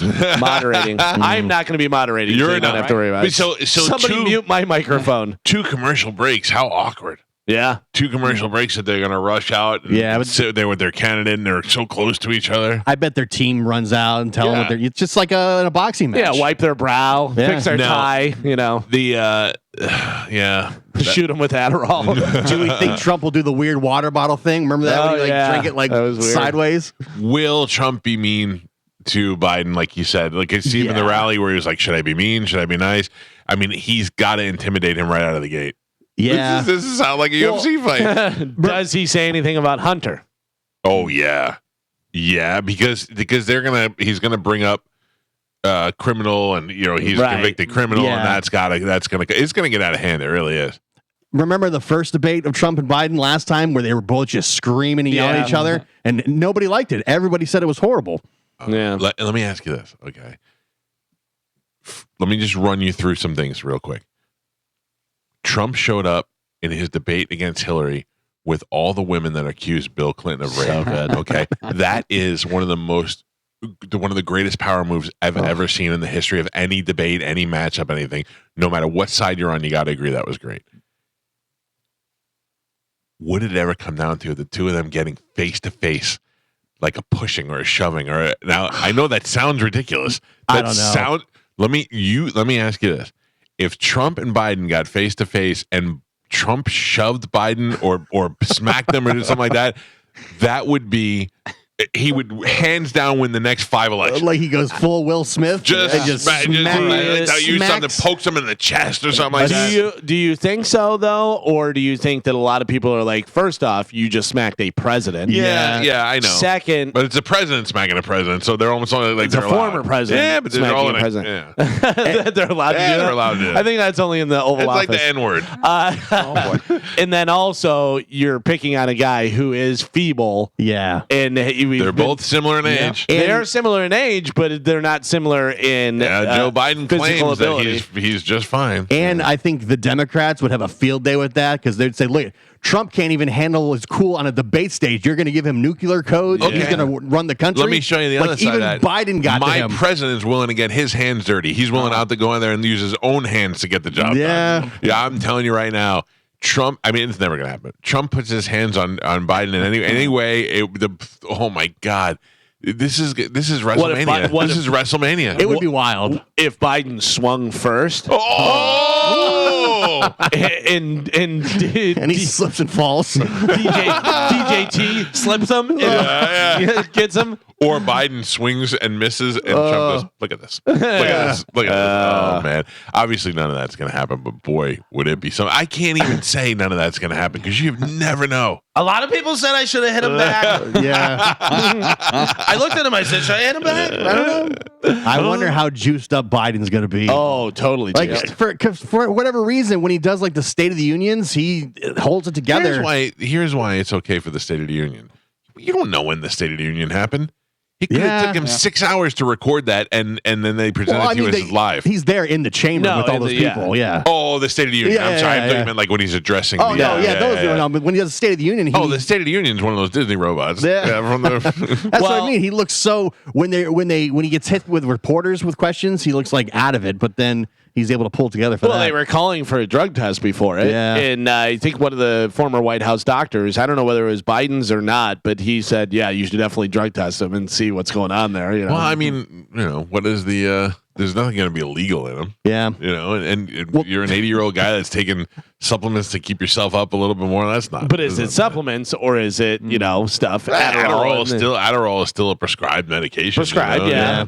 But also, whenever you find out that he's 80% Adderall, you go, oh, well. 80% Adderall. I know I'll tell you, this is going to be so exciting to watch. Here's a couple of things. First of all, I am one of those people who really enjoys watching history happen, and this is history. And I think it's going to be an S show, and I think there's going to be a lot of yelling, and I think it's going to be dumb, but I still think it's going to be so great to watch it happen live. I think it's going to be either just complete chaos or totally underwhelming, and we'll walk away saying, I can't believe these are the two options. I don't think Trump has a choice. It can't be underwhelming. Yeah. And also, I think, like you were saying, it's bad that there's no audience. That really is going to be kind of stymie the whole thing, because it's going to be very kind of dry and dull, and you're like, all right, well. Here's the thing you that I want the learned. cheers, and you want Trump doing the hands. Yeah. This is what I do. I don't want to, I don't have issues with my brother. So I'm making some up. My brother and I, we don't have any personal issues, but maybe there's a grudge that I'm holding against my brother. I'll never say to him, hey, listen, let's talk about this one. Never. I'd rather avoid the uncomfortable and all that stuff. If my brother called the show and said, what's your problem? I'd be like, well, let me tell you about my grudge that I have. Yeah. If I know there's a million people listening and I'm acting this out, I'm doing it, Right. So that is something that I think Trump is losing. Like, he doesn't get to perform for these people. Right. I mean, in his head, he's got to keep in mind that millions of people are watching. It's like the phone call with Corey Feldman the other day. The phone call is different from him being in the studio. 100%. Yeah. So that's the difference of audience, no audience. If Corey Feldman lost his mind and on the phone and hated me, this is what you would have heard.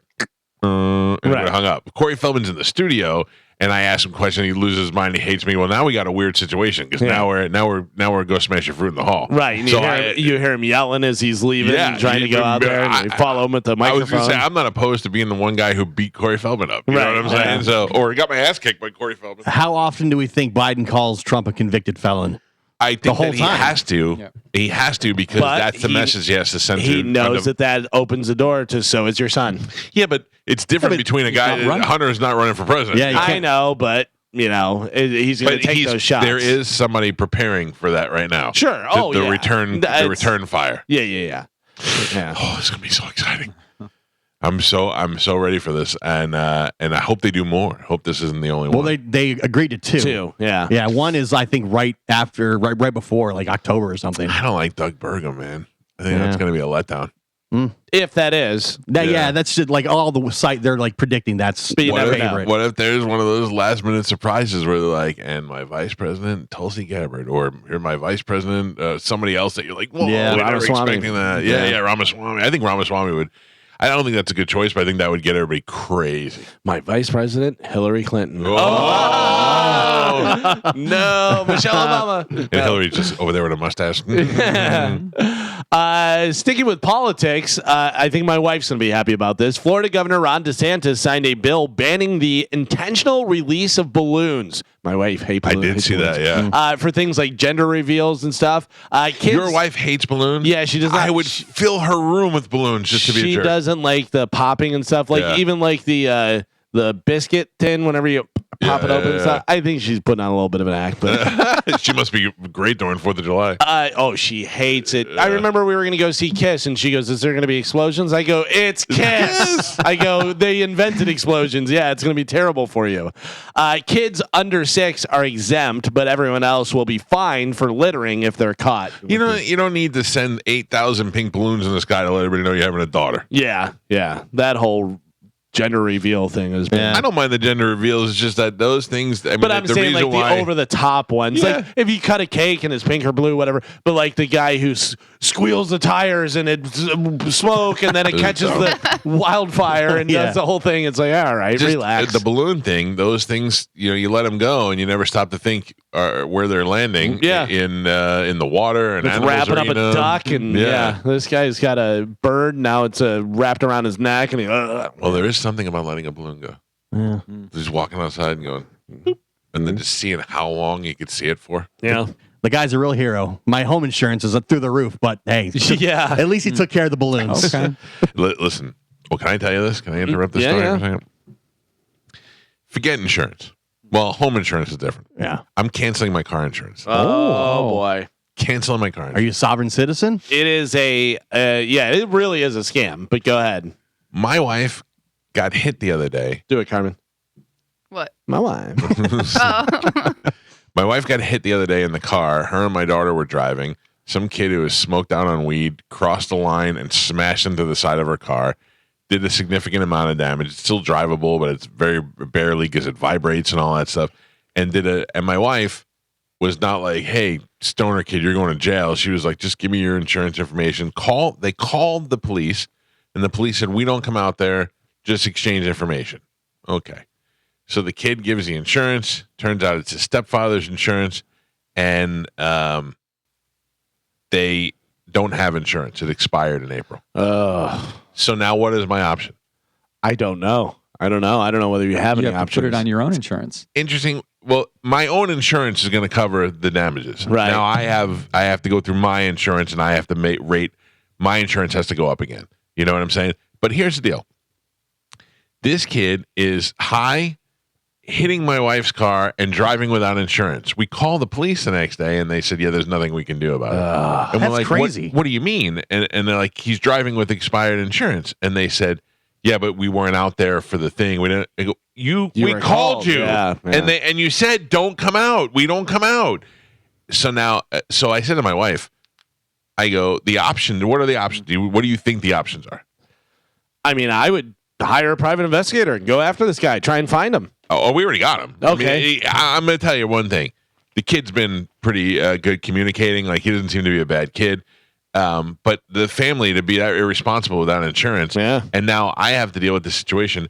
I told my wife, I can't let this go. You're I'm getting suing penalized for having insurance. for having insurance. yeah. But now I'm going to sue these people. Sure. Because they're like, well, the lawyer's like, the option is now to get it. You have to go after the. I go. I will. I will because I'm the one who's getting screwed on this. Right. And I have the resources to do this, so I'm going to do it. Yeah. I thought like your insurance company will pay for the damage and then they go after to But They his don't have insurance will. insurance. Oh. Yeah. And his insurance will still go up. Yeah. Right. But I always thought the insurance company, your company, I can get my thing done. I have to pay handles my that. deductible, Yeah. and I have to have it on my $1,000 deductible, or whatever it's going to be. I'm surprised the cops wouldn't come out because you have to determine who's at fault and whether there's a ticket involved. They said no. Really? And they said, the car is drivable, move them off the road, blah, blah, blah, exchange information, and we're good as long as nobody's hurt. Right. And we're like, okay, we don't know if anybody's hurt yet. It's usually the next day where you get up and you feel a crick in your back. Yeah, I thought they right always after you take talk it. to the lawyer, you start feeling a little bit sore.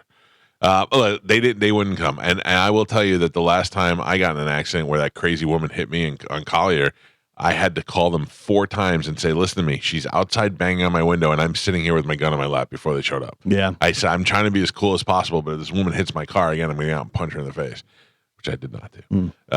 But yeah, it's just, it gets, they're busy. You know what I mean? And Yeah. there's priority things that they Right. have to take care of. It's understandable, but you're left in a situation you can't tell. Well, we can't write a ticket or we can't write the report now. Well, we're doing what you told us to do. You know, it's very weird. But I'm canceling my car insurance. All right. Probably not. Yeah, I mean, what's going to happen if you get in an accident and stuff? You just go, well, I don't have insurance. Good luck. I'm Smell traveling. you later. Now you have to do what I have to do. You have to sue me, sue my house, and and that could take 2 years for anything to happen. I'm not driving. I'm traveling. I'm yeah. a slow game player. I'll wait it out. I saw a video of a girl saying that you don't have to have a license to drive a car, and the cop goes, okay. I saw that. Yeah. The cop was just like, okay.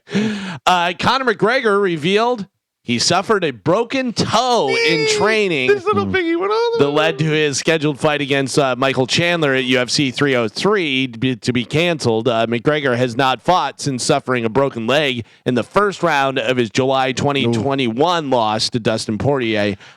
There is his little broken piggy on Bone TV there. Yeah, here's the thing though. Why didn't they just come out immediately and say Conor McGregor broke his toe? Yeah, he I looks don't like know. such a fool now. Yeah, I don't know. I don't know whether that was a UFC decision, whether that was a Conor McGregor decision, or what. Why they kept that? Yeah, because a lot of people were saying that. Why is because Dana White was announcing other fights, and they're like, we don't care about other fights. We want to know what's going on with the biggest fight that everyone's concerned with. Also, I have broken my pinky toe probably a dozen times in my life. Yeah. and never do anything for it. They just Tape it to the other toe. toe. I mean, you couldn't really.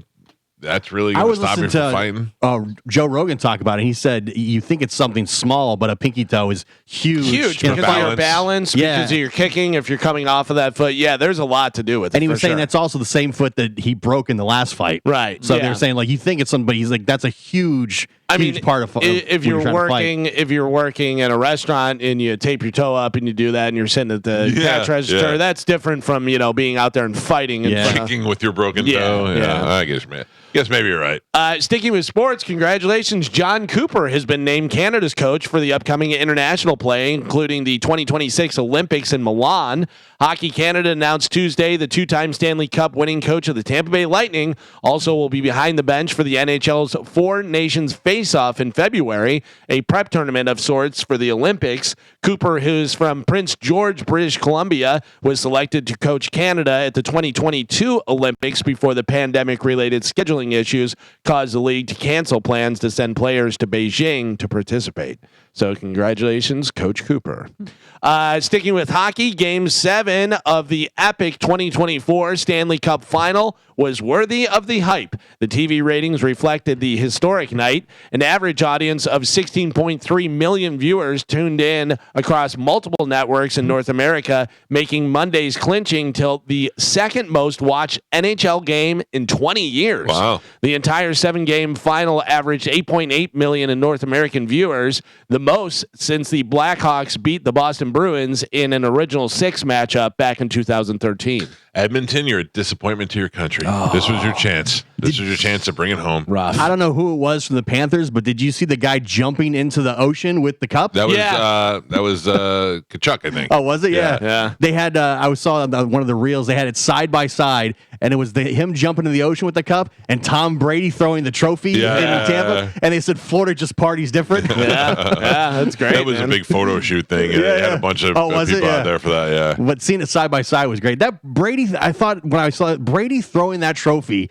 from one boat to the other, to me is the iconic moment that I will always remember from his entire time here. Yeah, but you know what I feel like about that moment also? Yeah, that was one of the greatest things ever. Yeah. But I feel like we saw Tom Brady that he's never got to relax before. And I feel like it's the first time we saw a relaxed Tom Brady. Right, because they won and they were excited, but he was also having fun. Yeah. Like, most of the time, everyone's like, the trophy, don't drop the trophy. And he was like, throw it. Let's have some fun. I can buy 8 of these. I feel here we got fun Brady as opposed to like serious Brady in New England. You know what I mean? Yeah. Like that's just me. I love that moment. We also got a handsome Brady. Yes. Speaking of TV ratings in the WNBA, the Chicago Sky's 88-87 victory over the Indiana Fever, featuring a career high 25 points from Reese. The Sky erasing a double-digit fourth quarter deficit, averaged 2.302 million viewers on ESPN. That makes that game the most watched WNBA game in how long? I know the answer. By the way, do you know how many years the WNBA is? No, I was saying history, but I don't know how long that is. 23 years. 3 years. Yes. 23 years, yeah. This guy watched it, the whole thing. Did you really? I did. Angel Reese and Caitlin Clark went against each other, and they were the top two coming out. If I'm going through the channels and Caitlin Clark's team is on, I will stop to watch it for a second just to watch her play for a couple of seconds and then go. So the WNBA had a thing, something cup the other day or something. It was a in-season tournament. Oh, yeah. And it was the Liberty and Memphis. Memphis what? The Lynx? Lynx? That? Yeah, I think Memphis so, yeah. Lynx. And the Liberty lost, which was surprising because Liberty were the favorites, and the Liberty have been winning a lot and stuff. And there is a girl we were talking about the other day about the WNBA. I was watching. There's a girl on the Liberty that is Sabrina Ionescu or something like that. Ionescu. And she, shut up. I forget what her last name, how you pronounce it, whatever. But she's crushing. She's like really crushing. Yeah. Well, look, the next thing she should do is knock Caitlin Clark down because that's. But I will tell you that I just laugh so hard because we've talked about it before, and you said there's got to be a girl in the WNBA that can play in the NBA. No, there isn't. I mean, they're dribbling, the ball goes off their shoe. They're shooting like air balls and stuff. There's a lot of sloppy play. I've noticed some passes that you're like, what are you doing? Yeah. You got to be kidding me. Like, I'm telling you right now, if you said, I'm going to give, you have to bet $1 million of your own money, and you have to go in Tampa and find, 5 guys. Yeah. I could find five guys easy that would crush the best WNBA team. Let me ask you this. What sport will have the first woman compete with them. Well, it depends. What do you consider a sport? Because do you consider pool a sport? Do you consider Pool playing? Yeah. No. Okay, so that's a game. Like what contact sport? What Yeah. about ultra running? Like ultra marathons? No. No. I mean, okay. Because I feel Okay, like, I'm just saying what. So you're talking about baseball, basketball, hockey, Yes. soccer, Yeah. Or UFC. UFC, Something that there's significant none of amount those. You don't think there'll ever be one? I feel like. What do you think would be the one if they could? Kicker, NFL. Oh, maybe. Maybe. I would have said eventually we're going to get a hockey player. Let me tell you Actually, why. I think the NFL already had a female kicker. Oh, in like really? preseason at one point. No, they had someone try out. Didn't and they? Yeah. It was so disappointing. But did she kick in the game? I don't No, I don't remember think- that. It set us I think she just tried out and it set us back like 10 years. Yeah, it was rough. Yeah, Yeah. I remember that. Yeah. I think there'll be a skater, and I'm saying this not now, not like in the next 2 years. I think that the way hockey is so open to women's hockey and they play at such a high collegiate level that maybe there will be a female hockey player that can skate so fast that she could skate among the men. I think your mind. you're Yeah. crazy. Yeah, exactly. I think you saying that right now is like saying that I think eventually there's going to be a guy that can run faster than a Ferrari. You know what I mean? Like that's so out of the realm of possibility. You're probably 100% right. Yeah, and anybody who plays hockey right now is going, this guy has no idea what Yeah. he's. And I don't play hockey. I don't know enough about hockey, but I'm telling you, no, there's no way. There has been a couple female kickers that have played in college. And don't all tell me that Manon Rayon played for the Lightning because she didn't, but I know she was there. So Yeah, I don't know. The one time I was near the glass and saw how those guys, how fast they're going and how physical it is, I can't imagine. But they're little guys. A Yeah, lot of but those guys are little skinny little twinks. Yeah, but they're also very strong and very fast. Like Connor McDavid, whenever you were watching Connor him, McDavid's a big guy. but did you watch how much faster he is than everyone else? That is But unbelievable. Brad Richards is a little snot. I mean, Yeah. he was a little. but then when St. you- Louis was small, you know what I mean? All those guys, but they're also tough little guys, you know what I mean? Yeah, but I feel like But then stand next to Hedman. He's like, Yeah, Hedman's what, 6'7", I Yeah. think? Or- right, but Hedman crushing St. Louis. You know what I'm saying? Yeah. Like if they were on opposing teams, there's plenty of big guys that can crush St. Louis against the wall. St. Louis got to Man. take it. But you also have to catch them. That's the other thing. But is that's they what I'm have that saying. If speed. you have a woman that has that speed, They don't. yeah. No, I know. I'm saying eventually. What I was saying was, in the future, what sport do you think may have the first chance to have a woman in it? Out of, I would have to think, and this isn't even possible. Golf. But Yeah. it's not even. It's not even. They The women compete golfers are not as good as the men golfers, like the They champions. have a separate No. team. Yeah, they don't They drive can't, as they far. can't drive yeah, as yeah. far. They True. can't as far. It's just like the whole Sabrina Williams thing. Whenever John McEnroe said that she's the greatest female player, and the lady said, "Why not best player?" And he goes, "Because she's not." And she like it doesn't make any sense. She'd get beat by her trainers. And yeah, stuff. she said, she goes, if I played Andy Roddick, this was back in the day, and she said it on Letterman. She goes, I'd be 6'0", 6'0", 6'0". It'd be Yeah. ridiculous. Like she had one of her trainers who was ranked, I don't know, mid 200 or something, and she goes, I can never beat him. Yeah. You know, it's Yeah. just, it's completely All right, different. sorry, levels. ladies. I tried. You're all losers. Yeah, I mean, it's Maybe soccer? no. But I'm just saying, no. Like Yeah. it's science, it's Yeah. biology. Yeah. Like it's just it is But the way also we are made. more We are of different. a reason why no man that dresses like a woman or is transgender should have the ability to do that. It's completely unfair. I was gonna say, I mean, after the first year and all those stories came out about the male-female volleyball player that broke a girl's nose, Yeah. the basketball, you know what I mean? We had so many stories. You got to of spike these- that ball, Fokker. But We had so many stories of these actual female athletes getting hurt by these male transitioned female athletes. I feel like that- this is the life that you live every day. who You have to be a girl among us, and we're constantly spiking balls at your face. 100%. I'm there's sorry no about that. there's no winning. I always have a broken nose. Something, you know, like, But it's like the power lifter that identified as a female, and it was clearly a guy, and he Yeah. said, I identify as female, and he broke every record Yeah. that was ever made. Yeah. by- Identify as a female and work out in your kitchen. Well, the swimmer just got disqualified. Right. Yeah. They're not allowing, yeah. well, the Olympic team, they all like, we won't compete Yeah. if you Yeah. even allow her to try out. I can't Good for believe them. that I said that the Lightning had Manon Rhéaume, who played for them, but didn't really play for them. And there's actually somebody online too calling to tell me the Lightning had a female goalie. I just said it. Yeah. I just said it. I'm not taking that call. Oh, it was like Spanish the other day that asked whether He's stupid. yeah, I know. He's got a low grade head. Yeah. It happened. As the show is going on, I'm getting more and more angry at Spanish for not being here today. What? Oh. The fact that he came home at 11 o'clock last night and didn't do any prep for today. Joe ratted him out. When does he usually do the prep, Joe? Didn't let us I know. don't know. I mean, sometimes, sometimes it comes in late. Sometimes it comes in the morning. Also, it doesn't let us know the Dom situation. Yeah, there's a lot of stuff. Very irresponsible. So we played Sporcle earlier, and Gio said maybe Who he's won? not great at it. You won and beat me by 1. And this is what I was talking about. I said that brings up a question I have later. People have been talking about things that they are better than 80% of people at.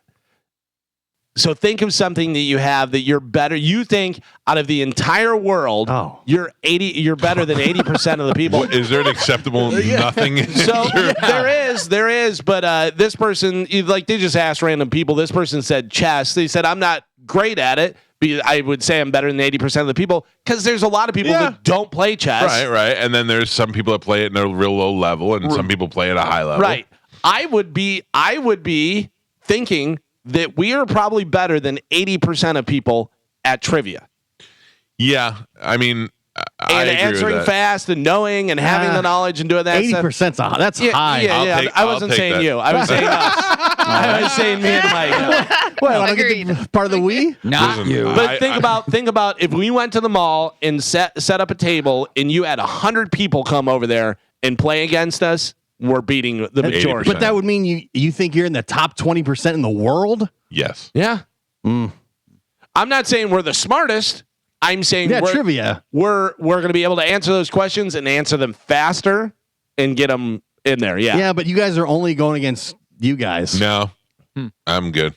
I beat my kids like you don't believe. It's you and Galvin, and then me in Spanish. Like that's Let me just tell you, I think it's pop culture stuff. Okay. Yeah. Here's the thing: I was a solid C student in high school. Okay, and then one day, one of the nuns came to me and said, "Hey, what are your plans for college?" I go, "I don't know. I'm going, but I don't know where." And she goes, "There's a scholarship test you should take." And I said, "Okay, and what is it?" And she said, "It's on current events."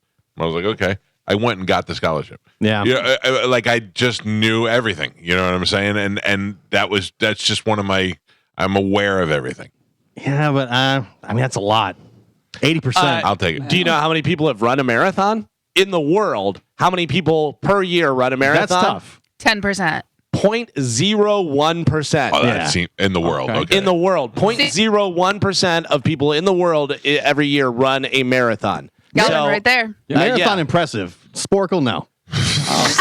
And I've run multiple marathons. I bet you Galvin could answer questions while he's running. That's impressive. I'll tell you, I see some of those people that do stuff like the guy who's dressed in full fireman gear or something, or the guy who's carrying the flag or does push-ups at every mile, and I'm like, you're already doing a lot. You don't need to do extra stuff. Did you ever see that father who pushes his kid in the wheelchair while he runs a marathon? Yeah.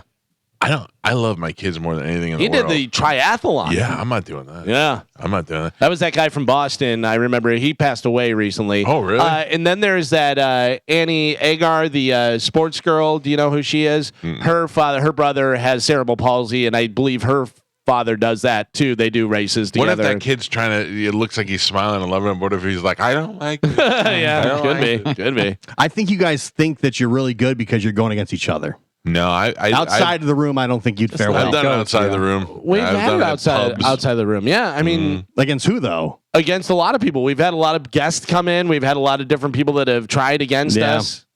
We're just fantastic, Gio. I mean, 80%. That's a lot. Yeah, you gotta let it go. Tall number. Yeah, you know where you are? You're in that 80%. Listen, I'm fine with that. What I don't think there's anything else that I think that I'm like Galvin. You're in the marathon one. Yeah. You know, I don't. What am I better than? I don't know. Listen, I'm not the world's greatest drummer, but I bet I'm better than 80% of the people in the world at drumming. Yeah, but how do you tell? You know what I'm Because saying? a lot of That people he can can't play. even Oh, that's play. true. You know what I mean? I'm thinking of there's so many people that have no idea how to so play. You're comparing people that don't play at all. Right. That's Sure, in the that's number. part of That's it. the That's part world. of it. That's the No, world. but I would think it's like drumming. You're comparing yourself to the drummers in the world. No, No, you're comparing yourself- If you do that, that's a lot different. Oh, okay. So that's the Right. way I'm looking at it. No, I'm you're like, comparing yourself to the whole world. to say Yeah. you're the top 20% of the world in anything is insane, I think. But it's true. Yeah. Because people don't necessarily do it. Like if you like the chess, Right. there's a lot of people that don't even play chess, and there are people that do, but play at a lower level. So depending on how good you are, you don't Yeah. necessarily have to be a grandmaster to be in the top 20%. Yeah, I mean, if you factor people that don't play at all or do Right. these things at all, that's a hell of a curve. Well, It's easy Galvin, to. we may be tested. Jenna, good morning. You're on the Mike Calta Show. Hi, have you tried the Netflix trivia where No. it's like an interactive Oh, thing no. on your TV? Like it's on Netflix. Type in like the search like interactive, and then it has a trivia. I found it the other day, and I was like, "What is this? Oh, How did this happen?" I am unaware of Where this. you can and it rates you, not rapes you. Sorry. It rates you. I got up to like the 4th level. I'm obviously like dumb, but there's like 10 levels. So it's pretty does cool. it compare you against the people who've played, other people who've played? I'm not 100% sure. Okay, all right. I'll look at played it for today. like 20 minutes, but it's cool. Like your remote to like answer the questions, and you've got like you know a certain time limit, and then there's 3 levels of it, and then at the end it gives you like if you're smarter than certain things. I don't know. It's kind of cool. All right, I'll check it out today. Thanks for the heads up. yeah. I'm looking at it right Yeah. now, and do you guys remember Trivia Quest? We all had it on our phones. It Yeah. had the circle that was a rainbow. All right, kind of. What played? But I'm saying, but that's what this is. It's Trivia Quest. It just moved from an app to Okay. Netflix. All right, I'll So- try it. I will tell you this: I've never been beaten at a Chili's with the table What? trivia thing, whatever. How about, I Play got, against your own table. no, No, you play against the whole restaurant. I got this one. I mean, if you get on a plane and they have trivia on the plane, Yeah. I've had people walk by my seat before and go, "Good job, Tui. Good job." Do you know how many times have you ever seen those videos where they you get $20 every time you answer or whatever? Like Yeah. the 2 people, you know, the mom and dad or the kid and sister and this that. I crush them every time I watch any of those. I just feel like the bar in here is very low, and if that's what we're determining it by, Hey, I don't think you guys are as good as you think you know are. what you can do? You can start bringing in special guests All that right. you think are going to beat us. Maybe I Challenge accepted. I think I could find 10 people just in our audience that could probably Okay. You want Okay, to I- bring a stand in. I'd be willing to wager cash on that. like Yeah. a trivia challenge. Yes. Okay. All right. Let's Bring in start rough working on shot it. Todd. I, No. He couldn't even tell you what color, the ice cream Yeah. the name. He was know the calling flavor. colors.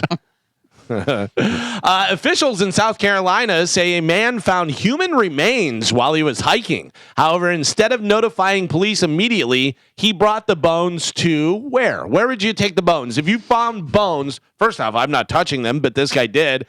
You find bones, you're out hiking, to a museum. museum. Yeah. Maybe there's I something. think I found King Tut's toe. Okay. No, you drop them up at the fire department like the babies. Fire department, they have to take him. Joe? Hospital. I think you took him Hospital. to a hospital. Identify these bones, do something. Carmen, what would you think? You take it to the graveyard. To the graveyard. All right. Clearly, Go ahead they anyway. escaped. You guys lose these? This guy They escaped. found human remains while hiking. Instead of notifying police immediately, he brought the bones to Goodwill. Oh. yeah. You probably make a little a little picture frame out of them. The coroner said the man was hiking in the woods and found the bones around 10 p.m. According to an incident report, the man told police he found a box at the Goodwill and dropped off 7 bones inside. He then took the box of bones to the Anderson Police Department to notify law enforcement of his findings. The coroner said the investigators went to the location where the bones were found and completed a search of the area and located several more bones and items. Officials stated the bones appeared to have been there for a long time and were scattered in a large area. The skeletal remains haven't been identified and will require further investigation, including DNA analysis and all that stuff, which could take several months. Jesus. Yeah, they're a hit at Halloween. Halloween. Who's picking up bones? Like you Bobby call the that, bone picker. You call that in and say, yeah. "Here's my coordinates. You guys come." You don't want to disturb that. I'm not They're- touching any I gross keep bones. walking. I don't even say anything. You don't want to touch gross bones. You don't want to disturb a possible, Could be a murder crime scene. scene, yeah. Crime scene. Or an old burial area. Yeah, You know, and now all you know of what a sudden- happens to poltergeist? It Yeah. follows you now. Terrible. 30% of people say their go-to wedding gift is cash. Yeah, of course. Listen, 30%. That's low, yeah. 56% of us have contributed to a honeymoon fund or given cash to pay for an experience of some kind. If you're going to a wedding and you're not giving cash, you're a problem. Like nobody needs your vase. Nobody needs but your Here's the only unless thing. they have a registry, registry. Yeah, it depends on the age too of the couple. I think. Yeah, if they're newly married and they're Yeah. 20 something, get them the toaster or the coffee maker or whatever they want if they have a registry. But if they don't have a registry, give them cash. Yeah. They can get it on their own.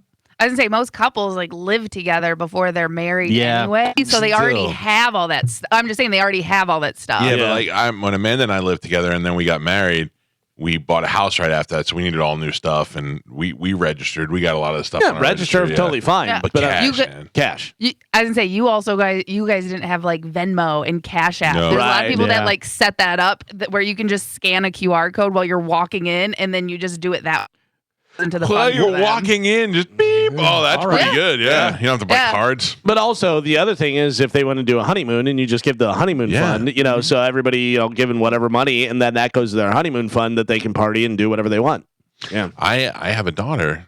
I'm gonna have to pay for a wedding. Are you? Yeah, I mean, traditionally. traditionally, like, Traditionally, yes. yeah, like my But she may marry a guy that's like, yeah, I got it. I'm rich. my wife's family contributed significantly to our wedding. My parents also contributed to the wedding, and then we paid some stuff for the wedding. That if it works out that way, both families, and that's the way it should be. Yeah. But I mean, I'm looking forward to spending some money on my daughter's wedding one day, 30 years from now. What if he shows up with his dowry and gives you a couple goats and stuff? That'd be nice. Well, I could use some coats. Carmen, would you be willing to try a new cup of noodles flavor? Yeah, sure. What is the flavor? Bones. Deadly blowfish. Oh no. Oh, I've seen Andrew Zimmern eat that. So one of the ingredients is a special fugu seasoning oil. It's a type of puffer fish that can kill you if not prepared right. We've all seen that Yeah. before. They're only selling the new ramen in Japan for now, but be on the lookout for deadly blowfish ramen. If you See- if you eat it and it's not prepared yet, it makes your tongue numb. Oh, that's yeah. well, no, you because it's so poisonous. Yeah. Well, and I'm saying like I watched Andrew If Zimmern. there's eat a it. little bit of it in there, Yeah. if there's a little bit of toxin, Yeah. it'll make your mouth all numb and stuff. But if it's too much, then it makes your whole body numb and you die. That's the one thing. Like I used to want to try that, and now that I'm older, I'm like, I'm good. Yeah. I don't think I need to eat that. I'll try something else that won't kill me. Yeah, give Right. me a Ritz. Yeah. How good could that be where you're like, yeah, I'll risk death. Right. Yeah. How good is it? Yeah. I don't think so.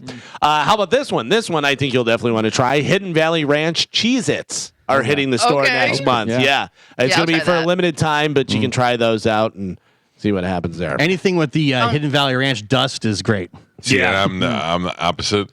That just happens to be one of those. Yes, they probably taste delicious, but it's one of those things that dust grosses me out. So you can get like the Hidden Valley Ranch, the ranch dressing and dip stuff, whatever. What my wife does though is get sour cream and then gets the Hidden Valley pack, and you mix it. That's so much Delicious. better. Better. Yeah, Yeah. it's so much better, especially if you're like veggies and stuff. Yeah. You know? The FDA is going after a company that sells human poop without their approval.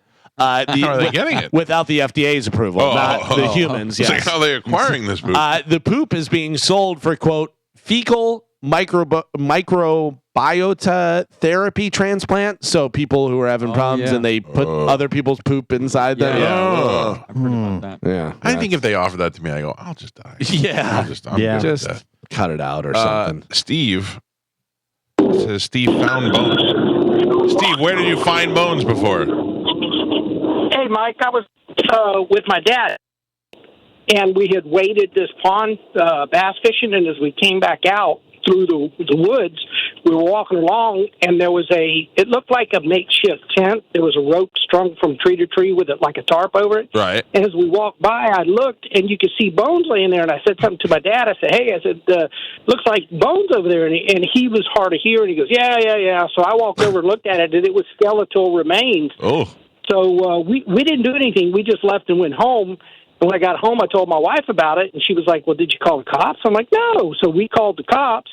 The cops came to our house, and at the time, this was in Tampa. I found them, and I was living in Plant City. They came out and held us up for almost 3 hours to make sure.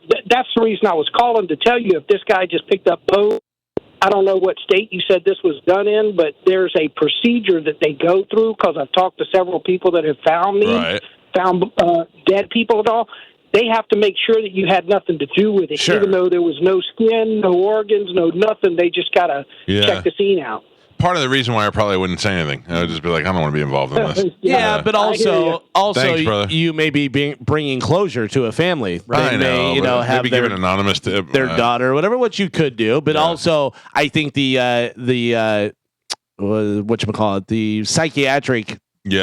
Of knowing. Well, if somebody murdered them and then years later tipped off the police, I'm sure there's been a lot of that where they're like, wait a second, how'd you find these? Oh, I just happened upon them. If there's if there's a makeshift tent and bones underneath it, I just think that guy fell asleep and never woke up. Also, I just don't want to be around that. No. Crazy stuff. So we have all had fast food burgers before, every now and again. Everyone has their favorite chain. Burger Guy, you may be interested in this.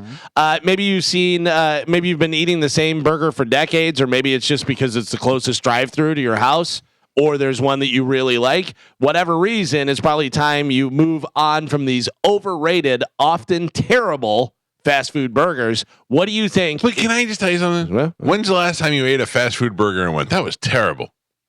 I have. Oh, really? Yeah. Every once in a while. 30 minutes after, when I feel Oh, like no, crap. that's different. That's different. In the I'm moment. saying taste terrible. Yeah, in the moment. Do you know, I am so surprised by I was watching a lot of TV over the weekend, and food ads just nonstop. The one that got me, Arby's. I haven't been to an Arby's probably 20 years. Arby's So is great. good. got the meats. Arby's has got a brisket burger. Yeah. Oh my Yeah. god. Yeah, it really seems like they turned the corner, because they were just that cheap roast beef stuff, and now they're doing, we got the meat, so they have all these different things. They have fish sandwiches, they have this, they have some Hawaiian burger. They don't have a lot of locations, though, is the problem. They're very Right. spread out. And their fries have always been superior. Yeah, they have good fries. So if you think off the top of your head, like, what is the most overrated fast food burger? Five Guys. Five Guys. Five Guys is on this list, and I will agree with you. Five Guys has never been my. I've had it before, and I was like, It's good. It's but way it's overpriced, not, though. Way well, too I don't know what I haven't been Five Guys maybe 3 times in my life, but it's good. But it's not like that's one of their big things on here. Five Guys comes in at number 3 as far as the overhyped burgers, whatever, overpriced, overrated, overpriced. They say. Super. For a normal standard cheeseburger, it is $12. Yeah. Oh, come on. for a hamburger. $12. I went there with my daughter for lunch, and we got 2 burgers, fries, and 2 drinks, and it was like over $50. Yeah. You want to know how old I am? Huh. I'm old enough now that when I cook a burger at home and I eat it, I think it's better than the restaurant. Yeah. Not better, but I will eat my own burger before I go to McDonald's. Can you make a burger at home without thinking of Eddie Murphy's stand-up routine? No, probably using not. the Wonder Bread and all that stuff. But that's the thing. You need to have a bun. Yeah. And you need to cook, but I can cook that burger to exactly how I like it. By the way, John Brennan sent it to me, but I have seen it before. Have you seen the people that took the breadsticks from Olive Garden, cut it in the middle, and put a hot dog in there? That's the way to go. I saw where McDonald's is bringing back their Happy Meal or Value Meal or something. It's like $5. It's Burger King. No, McDonald's. Burger King's doing it too, so that must be all why. doing it, yeah. It's burger, fries, 5 nuggets, and a drink, and it's all like $5. Slow down. Listen, it is 3 the nuggets. choice of a McChicken or a McDouble. Okay. With fries, a small drink, and 4 chicken nuggets. Okay. That's pretty good. Yeah. For $5. $5. It's pretty damn good. Because a lot of people are saying everything's so overpriced now, and even McDonald's is overpriced I mean, now. And how many times you go to McDonald's, you order a hamburger, and you're like, I'd like some chicken nuggets. Yeah. Like I only need 3 chicken. Like when my 3 or daughter, 4, yeah. I buy her she only wants like the 6 nugget meal. I buy the 10, and as I'm handing it back to her, I steal 2 out of the top. Yeah. I'm so hungry now. Let's order food. I tax her on the nuggets. What are some of the other overrated fast food burgers you think? Somewhere I went where I had never been before. I heard about it forever. In-N-Out was not as good as I thought it was going to be. In-N-Out out on the West Coast. Same with me. My brother will go straight from the airport to In-N-Out, and I do not find it to be It was good at all. good, but I was expecting to be blown away because Yeah. I'd heard Blown about away. it. They come forever. into number 7. In-N-Out Burgers, double. Yeah, they come into number 7. The Wendy's Baconator, they say come into number 6. You got the Arby's burger, which actually looks really Does look good. good, yeah. It looks really good. I don't know whether it is good. I will tell you, I like that lettuce, that shredded lettuce. yeah. That's good stuff on there. I don't like a big piece of lettuce. You know what I mean? It takes away. Yeah, and it's got the big like heart thing in there. And you're like, Yeah. "Ugh, come on." I don't know how this made it on this list. Overrated burger, White Castle. You're out of your No. mind. I'm gonna slap you right in the face. White Castles Yeah. are fantastic. Worth every penny. They didn't taste it at 2 a.m. That's why. That's right. White Castle could be sitting on a roof of a strip mall for 4 years, and I would still eat that thing. Yeah. White Castle is fantastic. Five Guys comes in at number 3. Number 2 is Burger King Whopper. I will tell you, I enjoy the Whopper if it's made properly. Yeah. Yeah. If it's somebody who doesn't care and they slather on Yeah. mayonnaise and they put the pickle off to the side and it's been sitting there and the bun's crushed, terrible. But if they make it properly, you rule. Yeah. You know what I'm saying? You It's rule. solid. All Yeah. right. They say the number 1 overrated fast food burger. Can I guess one more? Absolutely. Shake Shack? No. No. I don't know.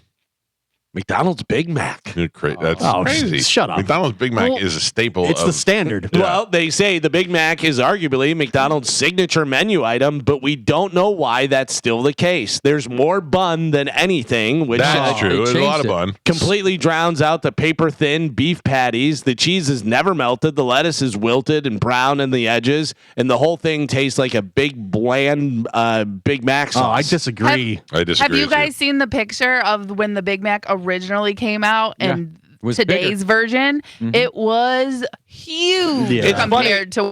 It's funny that you say that, Carmen, because I always thought, I mean, I got bigger. I was a little Oh. kid Yeah. and they seem Yeah. bigger, but yeah, they actually are a lot smaller. Yeah. Listen, I'm telling you right now, the Big Mac is so good that I don't even care if there's a burger in there. I want that sauce on Yeah. that bread, and that's what I want the big bite of. Oh.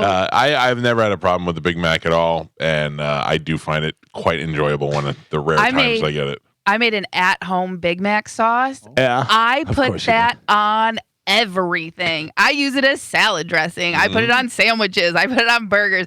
Listen, I replaced the mayo with Greek yogurt, so it is healthier, but it is delicious because there's so much seasoning and stuff on it that you can't even tell it's not mayo. Have you been searching this on Instagram? Because that's been coming up in my feed. Yeah, you're welcome, Gio. been I got getting- you, burger guy. Homemade Big Mac tacos and Yep. homemade Big Mac sauce. They That's do why I have- made it. They do have the copycat. You can find those copycat Yeah. recipes for Yep. the different stuff. I told you the one time I went into Moe's and I thought I almost tricked the girl to giving me the seasoned rice recipe for Moe's. And she was like, oh, yeah, blah, blah. And then she asked somebody and the guy was like, no. And I was like, I almost had it. Oh, it's Mo's birthday, by the way. Welcome to Mo. Welcome, Mo. Welcome to Mo's. Whoa. Mo's Mo. Cat named Mo. Happy How birthday, Mo. old is Mo? 63. I think he's 61. He's definitely 60. For sure. He looks great. That's rough. Those locks are very great. 30-year-old. We have some sad news. WWE Hall of Famer, and you're going to have to help me out with the Sika. name. Sika? Annoy? Yeah, I don't know. I think that's. I always thought Passed away. He was 79 years old. Sika was a member of the original Wild Samoans and the father of tribal chief Roman Reigns. Now, Alpha and Sika, the Wild Samoans, were a tag team match led by their manager, Captain Lou Albano. Mm-hmm. And in 1983, I went to go see them with my brother and my father at Tottenville High School. And after watching them on TV for years, there they were in Tottenville High School, and they came out and they were looking at you, and they were picking things off each other's heads. Yeah. I had never clutched onto my father for anything. I was so Larger than life, man. larger than the Gio. And you were what, 24? Daddy. Oh, no. Gio, it was the Wild Samoans Yep. with Lou Albano. It was Don Morocco. It was Jimmy Superfly Snuka was the main event. It was Pedro Morales. It's so funny. Coco Beware with the bird. You're naming all of these. How many of them are Hall of Famers now? Oh, yeah. And they were in your high school. Yeah. That's what I'm saying. It was the equivalent of seeing a Monday Night Raw without the fireworks. Yeah. Yeah. And it was in Tottenville High School's gym. It was awesome. Yeah. I remember the first time I went to a live wrestling event when I was a kid. I was probably 10 years old, and they all just were like just giants. It was just crazy. Special Delivery Jones. Yeah. I mean, I saw them all. It was one of the best things ever. But the Wild Samoans at that point, and Big John Studd was there. Yeah. But the Wild Samoans were on TV all the time, and they were just two crazy guys that were captured from an island, and here they were. At any minute, I thought they would break free and just kill everybody. Run into the crowd. Yeah, that was one of the most amazing times. They were just added to the Hall of Fame a year or two ago, I believe. They're great because they went on to, especially Sika went on to, I think in North Florida too. I could be wrong. But they had a wrestling school up there. Yeah. A lot of these guys who are training now came through that route, so. Yeah. The U.S. Postal Service is releasing a forever stamp of former Jeopardy host Alex Trebek. You get to lick Alex. I like that. It comes out July 22nd, which would have been his 84th birthday. Yeah. It's a shame that he died. That guy. Nobody has ever said, oh, yeah, but Alex Trebek, what an a-hole. Right. Everybody's like such a sweet guy, such a nice guy. Yeah. I would have rathered Pat Sajak gone. Yeah, I would do that. If you had to lose one, and rather be said, what? Do you remember when Trebek got robbed in the hotel room by the lady, and everyone was like, what happened? What's going on? Yes, vaguely. Yeah. I do know that I'm just gonna tell you this right now. Just let me say it, Calvin. No? I had a dream last night that Pat Sajak called me on my cell phone. I just looked down and it said Pat Sajak. I don't know what he wanted. I don't know if I answered, but I just thought of that. You got to answer. He was probably going to ask you who would replace Vanna White, because we were talking about that. Yeah. I need your advice on this one. So this sounds weird, but I wonder if it's going to be good, because there's a lot of things that come out and you're like, well, there's no way that's going to be good, and then it is good. Tom Hanks and Robin Wright are starring a movie called Here, and it takes place in a single room over a span of 100 years, and the camera never moves. In 100 years. The Forrest Gump director, Robert Zemeckis, is directing it. Yeah, right? So that's the interesting thing, because I remember Forrest, Jenny, and Zemeckis? Whenever I read about Castaway, I was like, oh, this is going to be terrible. He doesn't talk for like an hour and something, whatever. It's going to be the word. And it was great. I remember whenever... what's his name? Rocco DiSpirito. They were coming out with that reality show Restaurant. I was like, that's gonna be terrible. It was great. Yeah. So you never know. It sounds interesting. If you're getting Tom Hanks and Robert Zemeckis, something is going on there. There's something good in there. Yeah, for sure. So it's almost like you're watching like security footage, I guess. Yeah. Or it could just, we're basically one camera in this big room. Well, that's because of Joe, though. Yeah. All right. You're no Robert Zemeckis. Yeah, and we're also super interesting. A vinyl version of Jennifer Lopez's latest album, This Is Me, ... now, has been marked down 3 times at Target. Oh, man. Remember, she had to cancel her tour because of the ticket sales. It's currently on clearance at $7.79 when it originally cost $25.99. First of all, who's buying records? Yeah. And second of all, and if poor you're Ben Affleck. Also, if you're buying records, is a J-Lo record what you're buying? Or are you buying like such a niche at this point? Right, yeah, that's what I'm saying. Poor Ben Affleck. There's not one time you see a guy that doesn't look like he's stressed out. Yeah. No, yeah. Jesus, what did I There's do? a lot of stuff What going did I on. do? There was a video that just recently came out a couple days ago, and he was yelling at the paparazzi outside of his house. Did you see why? They were being dicks. He's like, you can't shine bright lights as you're driving down a dark driveway. And he's like, my daughter's going to be coming down this driveway. You're making it dangerous. Yeah. He's not even like, don't get pictures. He's, I don't know. They don't care, though, man. They do not care. They do not care. Finally, in news, I have this, and I don't know if you want to take a break and come back because it's a list. On Ranker.com, people are voting on which female singer they wish they could sound like. Okay, let's take a break and come back and do it because we're running way late. Think about that. Think about female singer. If you could, obviously, I guess if you're a female, it'd be weird for Gio to sound like, Celine Dion. No, not necessarily. You're already freaking me out with no hat today. So think about that. Which female singer, out of all female singers, if you could sound like any of them, which one would you want to sound like? No hat. Gio looks handsome. Huh? Yeah. Oh. I think it's a Why whole, don't you go sit a whole on his new lap? look. All No, right. I'm not saying for me. I'm just saying he just looks I handsome. was a bit of a rush this morning. No, you can say Rush Yeah, now. you're allowed to say Rush now. Yeah. Say it all you want. Oh, man. We'll take a break. We'll come back. We'll do the list. We still got an open letter. A lot of stuff to get to. It's the Mike Calta Show. This is 102.5 The Bone. Galvin, before we get to this list, I got a problem. I have to take this medicine that is injectable, Okay. and it is to be administered to the inner thigh or the belly. Okay. Now, this is not like Ozempic. Ozempic comes in a pen, and you just push it against your fat belly, and you hit the button, and you're like, what happened? And it's already in. You don't even know what happened. This is a needle, a long needle. Now, I know you talk about... You know what gauge it is? no, it's very thin. 23 probably. Very thin. Oh, all right. Dr. Galvin. Yep. Oh no. But it's long. Yeah. You know, it seems long because it's got to go through your fat. Inch and a half. I would say at least an inch and a half. Okay. In my mind, 7 inches. But Oh. so my Probably, wife, probably not in your wife's mind. But go ahead. no, All right. she has not seen 7 inches in a while.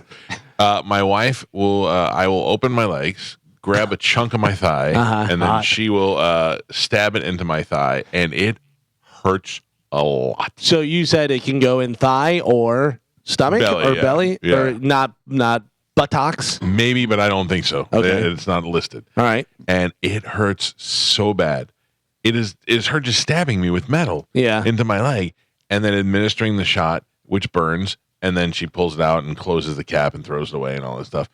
And you're doing that. You can administer a shot to yourself. Yeah, I do the testosterone. So I'm on testosterone replacement therapy because my testosterone is very low. Sure. And, that's... Most guys our age that happen. Yeah. But so I had to give myself the shot in the doctor's office before they would allow me to do it. Kind of like with your contacts, you have to put them on so they know you can do it. So in my head, I'm like, all right, I got to stab myself with this. And they said you can do it in your thigh or you can do it in your buttocks. And I was like, all right, I guess the thigh, whatever.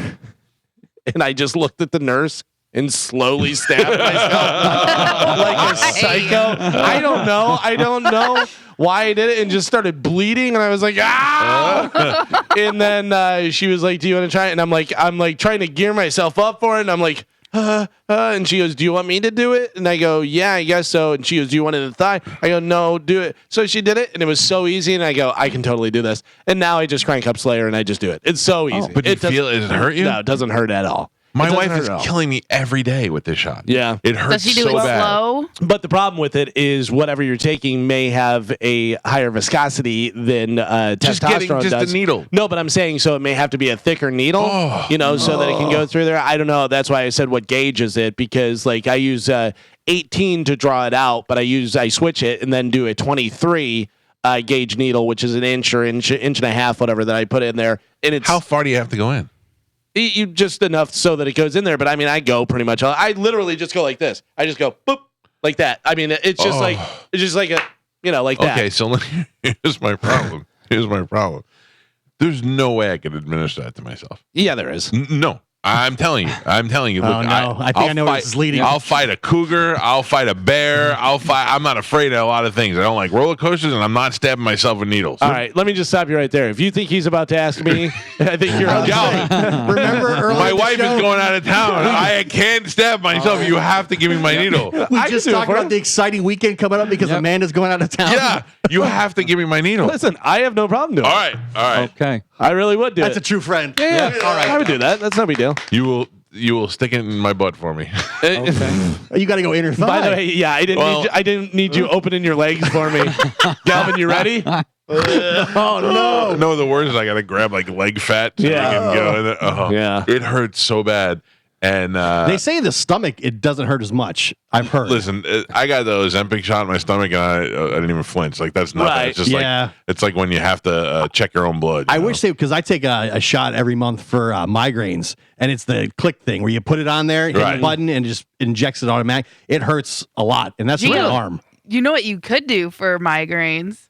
Botox. Botox. And that would they also say- help you look younger. Oh, really? And if it's for migraines, if it's for a medical reason, it's covered. Oh. Botox and is covered through you your have a insurance. history of having migraines, and you have a history of taking the medication. So yeah, you'd be able. I to don't do know it if I with can handle Botox. Gio more handsome. I'm in. Wear less hats. that might be what's leading to the migraine. Carmen, are you taking any shots currently? No, I am not. You want it? Galvin's giving them out. No, I was going to say we could Jesus. just have a shot train. Yeah. Big I shot give party. Mike gives Gio gives Carmen. Yeah. Shot. Dude, mine hurts so bad. I'm afraid to get the one today. Oh, Really? Yeah, like she's not. I don't know that she's doing it right or wrong. I think she's doing it fine, but Yeah, I would like to find out what it is, what the stuff, and then what gauge needle you're using and stuff, because you may be able to go to a smaller needle, thinner needle, which doesn't obviously hurt as much. I would never punch my wife ever, but when she does the one in my arm, and I clench my fist like I want to swing on her every time. in my arm, I think I can handle a lot better than her just down on my crotch. It's not when it goes in, but it's when the medicine goes in, it starts to burn so bad. So when I was younger, I may or may not have tried to put on some muscle. When I was much I thought you were younger. going to say heroin. I thought you were say a dress. And somebody that I know was administering the shot to me. Your brother. And I stood in the doorway and hid behind the door jamb and just had my shoulder out there and I go, no. And, I'm not great with needles, but I'm telling you right now, me giving myself the testosterone is so easy. It's ridiculous. All right, good. I'm looking forward to you shooting me. There's 2 times in my life where I came close to punching a woman in the face. Oh. One was with a shot in my arm with the wife. Yeah. And then the first time I took the COVID test and the nurse stuck the big long thing up my nose. Yeah. I wanted to punch her in the face so much. Yeah, I almost ripped the chair, the seat thing off, whatever, and I went, Jesus! Yeah. I was in my car and started punching the thing with the steering wheel. I was in Rome getting it done in a tent on a lot somewhere, and I almost kicked the lady who did it. My leg was uncontrollable. It was the long, scrape your brain one. Oh, Michelle, good morning. You're on the Mike Calta Show. Hi, I am a nurse, and also I did IVF, so I had to give myself injections. And just a quick little tip, if you have like an ice pack or something cold, just hold it on the spot before she, injects it, and it kind of numbs the area, so it won't hurt as bad. Okay, I feel like a little baby, but that's fine. So Galvin's got to numb your inner thigh. Yeah, what she's saying. Get over here. Num. Thank you, Michelle. Michelle, just so you know, I look in the mirror and smack my own ass and then bite my lip, and then I do. Wait, what? JP, good morning. You're on the Mike Calta Show. Good morning, Mike. What is your injectable? Is it refrigerated by any chance? I don't think so. Yeah, they got to be. The Ozempic was Room temperature, they say a lot of shots, you leave them out. Because, I was going to say, if it's a refrigerator, leave it out for 15 minutes, let it get to room temperature. It's easy. The other thing is, I'd like to know what the drug is. Testosterone, if it's a deep IM and you're using an 1.5-inch needle, you're giving it in a spot. In other words, you're giving it under the skin. Yeah. But you need to do deep IM. If you're using a needle that big, you shouldn't be using it subcutaneously. You should be putting it in a nice deep mother. That'll help. So the medicine I'm taking is to prevent like a blood clot. I forgot what it's called, or I would tell you. I just don't remember. Lovenox? Yeah, that sounds right. And it is. I have to take it for 2 weeks, and I'm only on day 4, and I'm losing my mind. Oh, you have to take it daily? Yeah, yeah. So I'm gonna try the num first. See how that works. Hitting you with a cold pack before you put on is fine, but I just want to make sure the stuff you're taking it out isn't refrigerated at that time, and Lovenox isn't. So okay, all right. Yeah, thanks for the heads up. All right, man. See you. Be good. Oh, when does your wife leave? Friday. So you need I need Galvin to come over on Saturday and Sunday. Mm-hmm. Sunday. Mm-hmm. I'll meet you at the soccer gig on Saturday. Okay. Do it in the parking lot. Yeah, do it in the parking lot. That's fine. Just people see you in between my legs, the 2 of us by the car. Mind your business. Yeah, this is medical. Yeah. Wow. Yeah, that's interesting. Oh, John Brennan just texted me. I hope he doesn't mind me reading this, but hold on. I had to give Megan a shot once, and I hit a blood vessel, and it shot blood across the room. Oh my God. Oh, no. Man. Yikes. Yeah. I don't need that. I haven't seen any blood. Yeah. So that's been good. My wife's good. Yeah, then the needle's not going in that far. She just goes, okay, you ready? And I go, you love this, don't you? This is just every jam it right in there. I'll probably just smack you in the face and then do it real quick. It'll be All fine. right. Thank you, Gal. So do you want to get to this list of the female singers? So on ranker.com, people are voting on which female singer they wish they could sound like.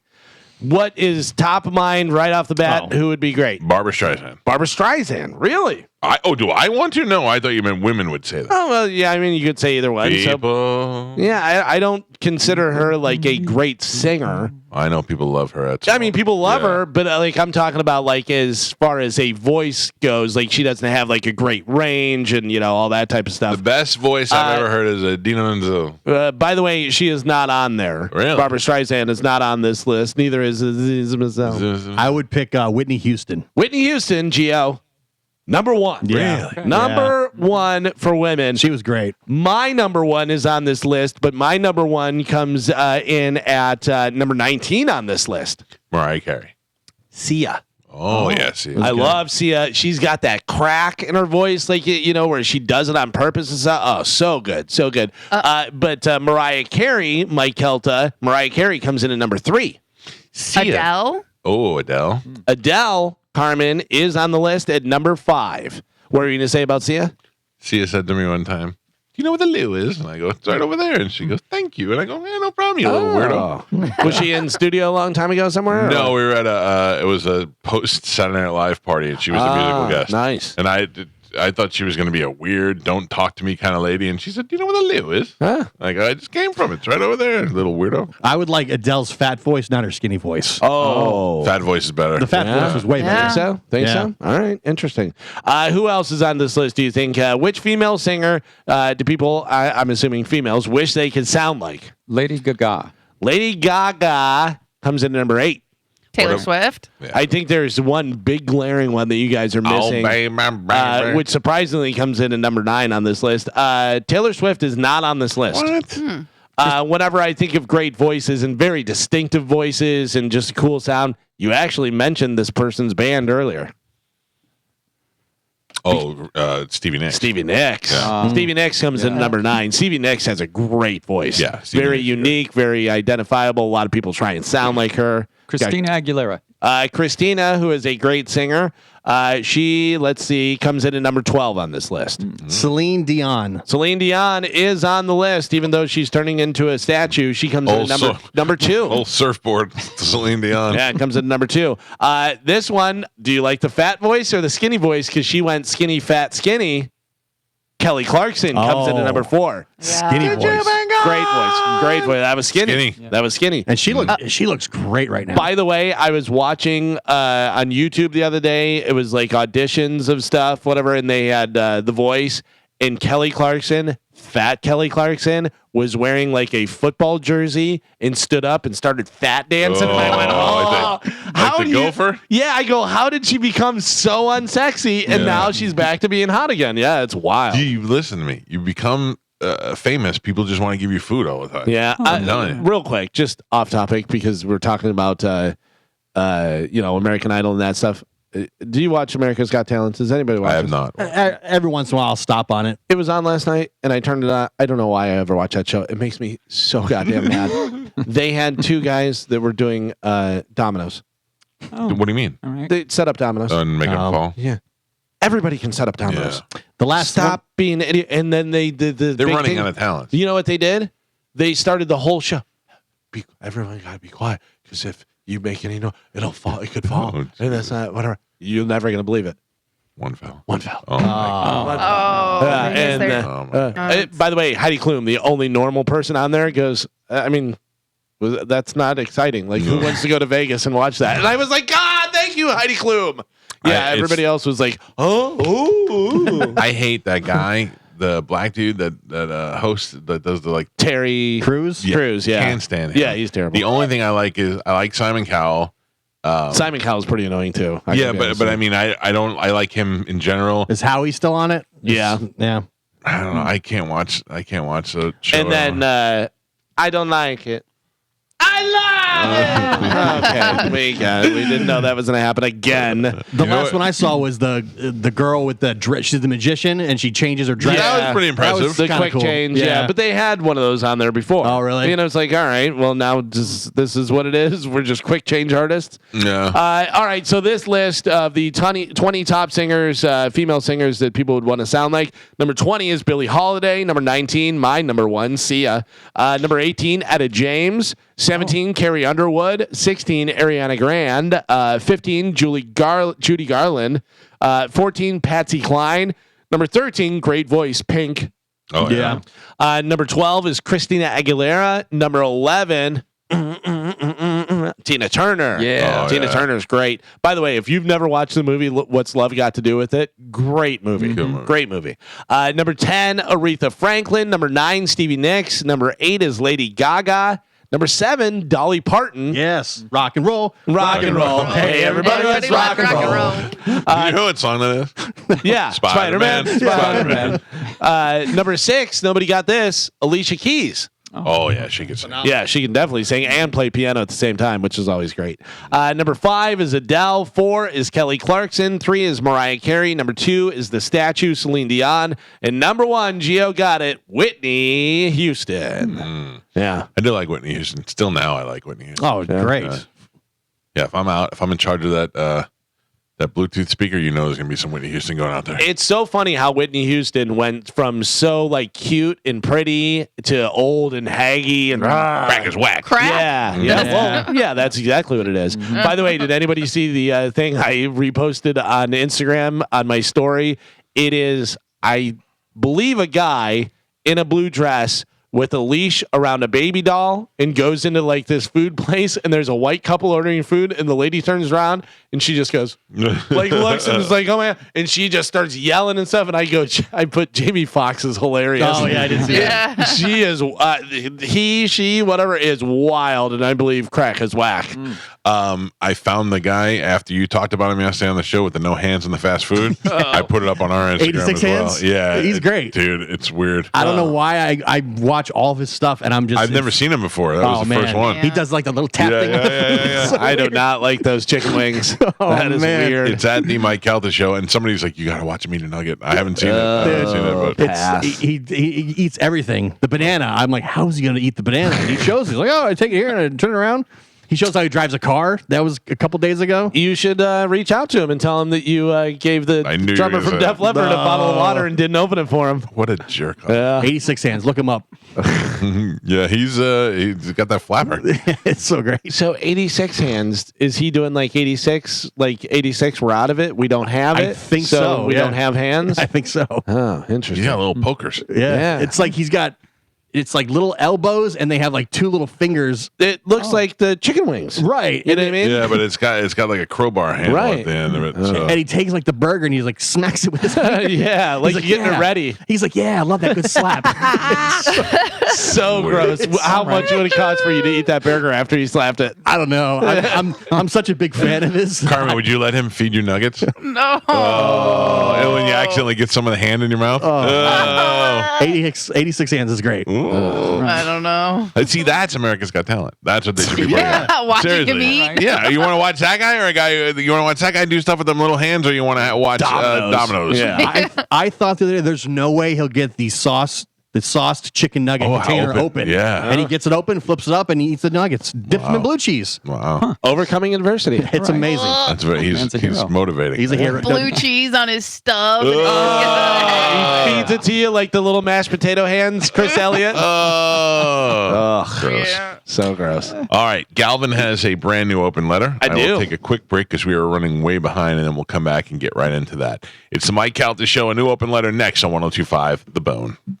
Oh, Galvin, just stressing out. So many people have volunteered to give me shots, including JoJo. Oh, yeah. I bet you she'd be great at it. She administers shots to somebody else now. She lives close. She does live Plus, closer. you'd rather have her numb it than me numb it. Num, num, num, num. True. But I feel like she'd be more like I feel like you're just gonna be like, here you go, Right. And just stab it in like you're putting a straw in a cup. Listen, if I had a choice between me and JoJo, I go JoJo. Yeah. Maybe I'll have JoJo. If Galvin's playing Slayer, I wonder what JoJo's going to play during this. Yeah. Harp. Yeah, really put me at ease. She knows I'm a delicate flower. Yeah. So, all right, it is late, but it's still worth it, ladies and gentlemen. A brand new open letter from Galvin. And now an open letter from Galvin. This is an open letter to people that are too darn loud. Dear people that are too darn loud. Seriously, on behalf of everyone in the world, I would like to politely ask you to pipe down. Some of you people are just too much. Nobody likes the guy that's with a group of people that is yelling across the room, "Hey, Bill, you owe me shots. We doing shots? You owe me a shot." First off, shut up. Either walk over to Bill and talk to him like a normal human, or text him. The rest of the bar doesn't need to know your business, and quite frankly, we don't want to hear it. Second, we all know you're doing this just to get attention. And no one is going, "Ooh, this guy does shots. He sounds cool." And third, I hope that Bill gives you that shot that he owes you, and I hope that shot is from a high-caliber gun and it's right to your stupid, loud face. I love heavy metal, and it's never played at low volume. But too loud is never good. Loud fat girl at the party, loud dog that barks all the time, any loud crying baby. Calgon, take me away. If you have a loud car or loud motorcycle, you should know that everyone hates you. No woman has ever had a guy go past her in a loud-ass car and thought, "Man, I bet he'd make a wonderful husband." No, they think, "I don't need that guy beating on me and having to get bailed out of jail every other week." And don't tell me that motorcycles have to be loud so that cars don't hit them. Baloney. To you, I say baloney. You know how you don't get hit by a car while you're riding on a motorcycle? Don't ride like a jackass. Also, I gotta be honest with you.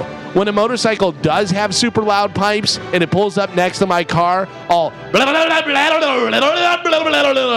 my first thought is to hit them with my car just to quiet them down. Take that, Fonzie. I'm Galvin from the Mike Calta Show, and this has been an open letter to people that are too darn loud. What does that sound like again?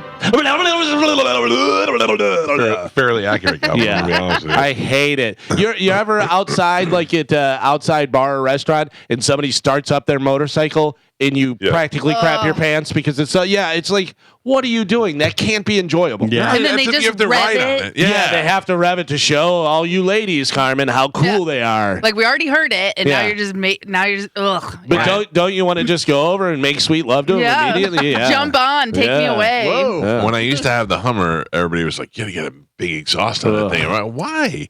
I am driving this because it's big and it's comfortable, not because I'm trying to be look at me. By the way, also, all of the motorcycles come with the stock pipes that are totally normal. Yeah. They put the aftermarket stuff on there. The thing that makes me laugh the most are the kids with the little Honda Civics that are Your car's not running properly, just so you know. If your car makes pop, pop, pop noises, it's not running properly. I remember when I was in high school, I had a Toyota Tercel, and the muffler fell off because it rusted. And then it was so loud, I felt like I had a race car. All right. It's like driving NASCAR. There's nothing more annoying to me than those little Honda Civics with the big pipe on it. It's just gross. It's crazy. It's too loud. And you may go, "Oh, you're old." Listen, I love to go to Pantera and Slayer and all that stuff. But if it's too loud, remember when we went and saw AC/DC? It was shattering our bones. It was so loud. That was the loudest. It was the second loudest concert I've ever been to. Yeah. Yeah, it hurt me. It was the loudest music concert I've ever been to. It hurt my ears. It was unenjoyable until it got numb. And then the loudest noise I've ever heard was what's that girl's name? Carmen. She was a young kid singer. Hillary Duff. Hillary Duff. Yeah. Duff. Okay. When the lights went out and the screaming scared the hell out of me. Bunch of 12-year-old girls screaming as loud as they can, A lot of her songs have been popping up on my Instagram about like, do you guys remember when Hillary Duff raised a generation on this song? It's like one of those types of things. And then they play a song here. I'm like, oh my God, I forgot how many hits she had. That's a banger. I got to go back and listen to some Hillary Duff because I got to tell you, she had some good music. Hey, listen, I saw her live. Yeah. How do you like that? Jealous. I have to tell you a story that happened last week that's just blowing my mind right now. It really was none of my business, so I didn't want to say anything, but I finally got permission to talk about it. Okay. My neighbor, Connie, I don't even have to say my good neighbor anymore because I have all good neighbors now. She calls me up one day, or she texts me, and she said, do your security cameras reach over to my driveway? And I said, yes, they do. Will you be out there in a bikini? No. I said, yes, they do. And she said, someone knocked over my column at the end of my driveway. Did you see it? So I saw it yesterday, and I was like, "Oh, well, that's not Mike's," but they probably already know because I was going to text you and be like, "Hey, somebody and I, didn't want anybody to think it was me." Right. Well, I thought Connie was being nice and being like, "Your idiot son just knocked over my." She's like, do you have any idea who can you see on the thing? And I said, "Yeah, I can." I said, "Let me find out." So I went through the video, found out approximately what time, found it, got the video of the car backing up. Oh, Mike hitting P.I. it. Mike P.I. It'd fallen out into the street, captured it, sent it to her. Anybody want to guess who it was? It was your security people. No. Please don't say junk jockeys. No. It was definitely. It had nothing to do with us. Yeah, what, Carmen? What do you think? Oh, I was gonna say it was definitely Mike. Oh, me? Yeah. Now, Carmen, I would normally go, that's ridiculous. Why would it be me? Well, I don't have a column in my driveway because I knocked my own column down. So backing out of it. So Can I have another guess? yeah. Hey, boss, I got a column. No. Thankfully, it had nothing to do with us. Okay, good. Yeah. The car that knocked it over belonged to DoorDash. Oh. And I watched the guy back up, hit the column. The column fell. He looked at it, pulled forward, turned around, and then just drove away. Really? Yeah, and got it all on. DoorDash that you ordered or somebody else? No, she ordered it. It was her order. Okay. It was her son ordered it. Okay. And she said it was around this time. I don't know if it was one of my son's friends or he ordered like a DoorDash or something. And then she's like, but I can't imagine that they. And I was like, here it is. And we matched up the time and the kind of car and everything. And it was DoorDash. Smashed her column, stopped, pulled forward, looked at it, and then backed up and drove away and just left it there. That's big. It's big too. So it's not like it's a pretty big column. Just to show you how big it is. It's laying there in the street. It's probably 4.5 feet tall, maybe. And Dino texted me. Right away I said to her, "Listen," she goes, "I don't even know who to call to fix this." I go, "Surprisingly, I do because I know my own column." Yeah. Call Dino. So Dino calls me and he goes, "I don't understand you." And I go, "Why?" And he goes, "Why couldn't you and Joey just be nice and go over there and pick it up for her?" And I go, "Well, okay, Dino, if I pick it up, how's it going to stand? What am I going to do with it? It's all the." He goes, "I'm kidding." He goes, "It probably weighs about 1,400 pounds." Oh. Yeah, because it's a yard of concrete. And he's like, "It's probably about 1,400 pounds." That's why it's still sitting there. Yeah. My neighbor across the street, a delivery something, I don't know whether they're pool cleaners or a delivery or whatever it was, a working van type thing, whatever, backed up right into their driveway, knocked their mailbox down, and just drove away. And I was like, "Hey," and they just kept on driving and stuff. So I told my neighbor, I go, "Hey, just so you know, whoever you were having work, they just knocked down your," and she was like, "Oh, okay, thank you," whatever. Yeah, but they were just like, I don't know. I think they had no idea.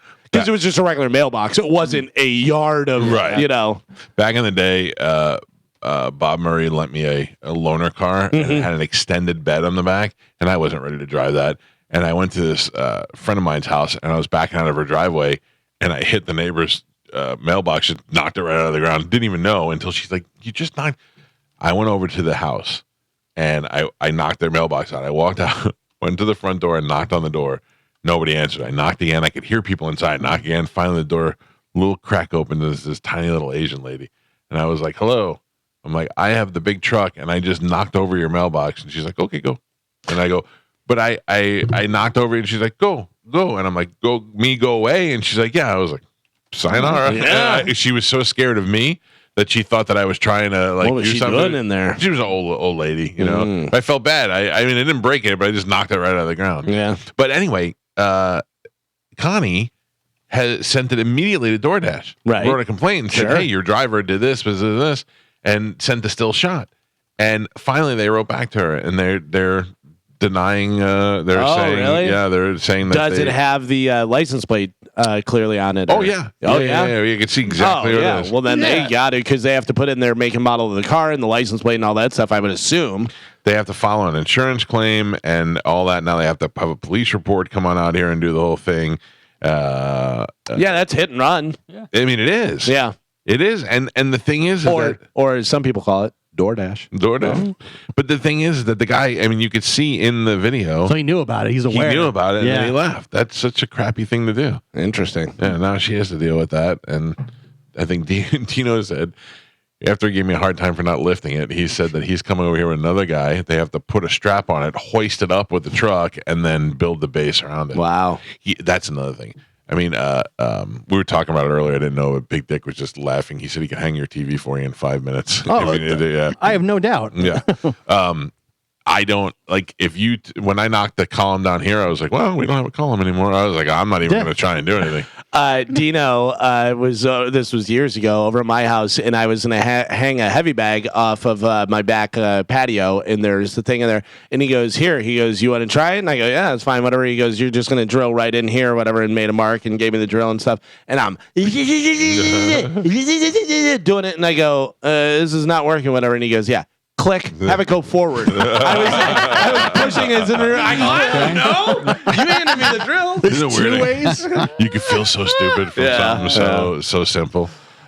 Dino does to me. I look right back at him and I was like, "Yeah, you don't know who the second lead singer of Skid Row was." That's right. That's right. This guy's 80% better at trivia than the rest of the world. By the way, have you seen that whole thing that's going down? That Sebastian Bach is so mad about Skid Row. I think he really thought that they were getting back together, and then they had Lizzie Hale doing the fill-in stuff, whatever. Which she said she's not doing full time with Skid Row. She's not going to do that. But now he unfollowed her on social media and all this. It's like, good Lord, dude, what is going on? And that's why he's still not back in the band. Yeah, it's wild. It's wild. I don't know. I don't know what. I mean, I guarantee you, what money could he be making, Sebastian Bach? I don't know, but I will tell you, his new album's pretty good. Yeah, no, I play it sometimes. Coming back from break and stuff. Yeah, I don't know what kind of money he's making or what he's doing, whatever. But obviously, you know, the whole Skid Row connection, like that's the band. And it should be Sebastian, but if you told me that there was going to be a Bon Jovi Skid Row reunion tour, I'd go crazy. Oh, we said before, whenever Guns N' Roses is going back out, and Sebastian's friends with Axl Rose, like if Sebastian got back with Skid Row and Skid Row was opening for Guns N' Roses, huge. Come on. Absolutely be huge. Yeah. 727-579-1025 or 800-771-1025 are the phone numbers if you'd like to get through, unless your name is Medicine Man. Yeah. Officially done with the show yesterday after he called me a fat ass. Rude. And got mad at me and called me a fat ass because we didn't give him tickets to go see the Red Hot Chili Peppers, and he should have been there. The thing that I love is that he called you that and didn't think it was going to get back to you. Said it to Corey, who is our promotions guy. You know, Corey's not going to let us. Corey's on our side. He's not on Medicine Man's side. I don't know. Fat ass. Oh! You don't need to make it hurt every time. Fat ass. What hurts more, you getting stabbed with the injection or him saying fat ass? I mean, it's pretty similar. Yeah. We're going to lie. Each time takes a little bit off my life. You know, you should have him say that and then just stab it right in there. Do the injection. I'll tell you. Fat ass. All right. It's not a feeling where after you get it, you can go, whoa. It's it hurts it hurts everywhere. And I'm afraid, and I start fearing the next one. Like tomorrow's shot, you know? I don't know. Does it really hurt that bad? Probably not. Probably not. I mean, it does, but probably making a big deal about it. It's just a very bad pinch. Punch yourself first. No, I don't. Hurt yourself worse, and then that way it won't feel as bad. All right, I don't see that as being common sense. I think you should try the ice, Michael. I'm going to try the ice. Yeah. Get in there, Joe. Help him out. I mean, I'll numb it up a little bit. I feel like a little kid trying to take a shot of liquid Tylenol.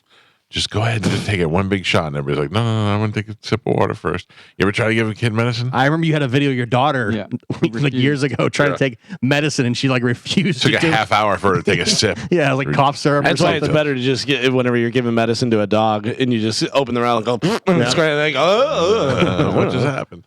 Roger, good morning. You're on the Mike Calta Show. Hey, Mike, how you doing? I wanted to thank Galvin for the restaurant suggestions up in Destin. We had a great time. Oh, nice. So what'd you hit? Well, we hit Dewey Destin. Nice. That was awesome. Nice. And found a place called Louisiana. The second word is French. I couldn't pronounce Louisiana Langyap, which means a little something extra in Cajun. Fantastic. I'm surprised you found that. I didn't tell that to you, but yeah, that is a great place. Been there for years. Oh, yeah, the food, I think it's in the top 3 that we've ever had. Yeah, it's really good. Really good. So, but I appreciate it. Thanks a lot. Awesome. Glad you got the lagniappe in your mouth. Yeah. It's funny. It's talking about giving dogs medicine. My veterinarian that I had was from Louisiana, and he said that he goes, "I'm going to give her a little lagniappe," and I was like, "Lagniappe?" And he goes, "Yeah, it's Cajun for a little something extra, a little extra thing, whatever." And I was like, "Yeah, but Louisiana lagniappe, that was such a good restaurant. I mean, all those restaurants right there are getting such fresh seafood in Destin." But they also had a thing called a Frangelico Freeze. There was an after dinner drink, and it was like an ice cream drink with Frangelico. And so, oh my God, were those good? Sounds fantastic. So good. Go back. You said Lagniappe, Cajun, dogs, Destin. We were somewhere after the lagniappe. Lagniappe. For dessert. food, Some in between. Cajun. seafood, fresh seafood. You're going fishing. Something I want to Nom, nom, nom, nom, nom, nom. No, that's You're drinking the witch. I'll get back. Mike Calta Show, good morning. Morning, Mike. How are you? Good. What's happening? Good, buddy. I know that you guys were talking, especially Galvin, about women in sports and how they're not as good. And just to confirm, I don't know if you saw them. It was some kind of congressional hearing with what was that? I think she was the swimmer. Is it Miley Gaines? Riley Gaines. Yeah. Riley, yeah. Riley Gaines, yes. They were talking about, could your, could your husband, your boyfriend beat you and all that stuff? And she says, no, he could, kick my butt. He says, just to give you an example, they were talking about tennis, and they said Serena Williams, the number one in the world at the time, she lost to the 40th, or 250th man in the world. 250th or 40th. Yeah, we talked about that earlier. That was one of her trainers. Yeah, who happened to be ranked 250th in the world, and even she said that he smoked her, and it's just not a fair competition. That's why men and women can't compete in the same sport. And I was just trying to say, sorry, your phone's feeding back. I was just trying to say that what sport do we think in the future a woman will be able to compete in with men? And our answer was none. Yeah. Like, I just thought, as evolution goes on and as training goes on and sports gets different, people treat their bodies differently, but clearly none. What about, no, I guess not. I was going to say swimming, but swimming, no way. Yeah. No. He was saying it. Oh, it's very Surfing? Bowling. Surfing. Even surfing, Well, though. what if it's something that's more based on skill, like points of skill? But it is, but the muscles, Yeah. like men can take bigger waves, I would assume. I've never surfed, so. Also, bowling, no. Really? Bowling close. No. But is that really a sport? That's along that's the one lines of those. as Yeah, one of those pools. things. Yeah. Now, if you can eat nachos and drink beer, it's not a sport. Right, while you're playing. Yeah. I don't know. I just assume that because some hockey players are so little. But the other thing is, you're talking about evolving, and as it goes along, but men evolve as well. So we're evolving as well. Guess is online too. Get out of here. I'm not even going to say anything to him. Calling you names. Maybe he wants to apologize. Who cares? Tell him to call Corey. No, don't do that to Corey. Well, you know what I'm saying. Oh, yeah. Oh, why'd you even? I was trying to hang it up. I got to pick it up to hang it up. So, Terrible. stupid medicine, man. I don't even want to think about what an exciting and fun weekend I can have this weekend, because with my wife out of town and me having really nothing I have to do and all that stuff, and then I don't want to think about it because all I can think about is me having to give myself shots. Oh, man. It's ruining my whole weekend. Speaking of wives, so were you here whenever I said about my fan that I have now? No. So when I went up to Destin, I forgot to pack my little travel fan, for the hotel room. And so I went to Walmart and I got one. And it's one of the ones that you can either sit or you can clip it on. Yeah. So whenever I got home and I was unpacking, I was like, you know what? I have a ceiling fan in my bedroom. But if I clip this onto the headboard right down at me, a little extra. Yeah. A little extra. I have a little side fan. Lagniappe. And so I have that. My wife last night goes, "Are you really going to have that fan?" I go, "Yeah, it's not bothering you. It's nowhere near you, whatever." And she goes, "It does bother me." I go, "Why? What is wrong with it?" Right. She goes, "It's embarrassing." And I go, "For what? All the people that are in our bedroom, they know that I have a little bit." And she goes, you're like the, what is it? The Princess and the Pea or something? Or I don't know, whatever the hell she said. And I go, what do you mean? She goes, ooh, I have to have my little fan on me. You already have a baby. I go, what is your problem? I go, if you told me that your feet were cold and you wanted to wear socks, wear socks. Right, that's none of it your has business. no effect on me. I go, this fan is not blowing on you at all. And she goes, well, it's loud. And I go, it's not loud. I go, now you're just trying to make up excuses. And she goes, I don't know. I just don't like it. And I go, well, too bad. Yeah. There's nothing you can do with it. The fan stays. Yeah. She goes, well, make sure you turn it off whenever you get up. And I go, yeah, maybe I'll turn it on and put it in your hair and have your hair. And she goes, maybe I'll smash it with a hammer. I go, try it, see what happens. You want to know the worst part about it is that I have a fan on the side of my little night table, and it's a good travel fan, but it's too big to travel. But it's a small fan, but it's not one you should be traveling with. But I just throw it in a suitcase or whatever. Yeah. So the front guard of the fan broke off. So now I just have an open blade. And my wife's like, what are you doing? And I go, what? That's the best fan ever. Yeah. And she goes, it's what? You could stick your... I just went and stuck my finger right in, and I go, it's harmless. It's not doing anything. Just get a new fan. No, I'm very happy with that fan. When you get when you got a good fan, you keep it. You don't Get mess the around. exact same fan. I'm happy with the fan that I have, and just because it's my wife just wanted to change it, you know why? It's embarrassing. Just like Jenny would say. By the way, The Princess and the Pea is a fairy tale by Hans Christian Andersen. Don't judge others based on their appearances, blah, blah, blah. So I don't even know what she doesn't even know what she's talking about. They put a pea under the mattress, and then she sleeps on it, and she can never sleep on the mattress with a pea underneath it. But she had 7 mattresses and could still feel the pea. Yeah. And they got But back I told her, I go, I run hot. I go, you're always cold. I go, yeah. And she goes, it's cold in here. I go, yeah, but it could be a lot colder. But because you're here, I don't have it that cold. I just like the airflow. It's not so much the temperature, it's just the airflow. And it's nice. Relaxes me. She goes, you didn't need it all this time. And I go, no. I just found out that I needed it. Yeah. I wear the CPAP machine, and people hate it. I love it. I love it because it's just blowing air. It's more air. So in the middle of the night, if I get up to pee and I come back in bed and I put the mask on and I got the fan on and I just lay there and I smile. Oh, it's like being in the Arctic.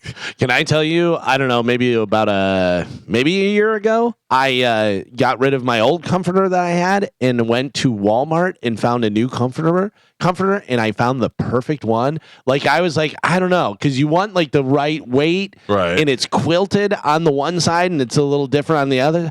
It is I like Carmen. We were talking about it. When you find something, I want to go buy 10 of them because it's so good. I don't think I'll ever want to get rid of this one. Yeah. And if it wears down, whenever I want to get, so good. Oh, good. I love whenever you find something that you love. You're just like, oh. So you've been mattress guy. Now people are going to ask you to send them the comforter.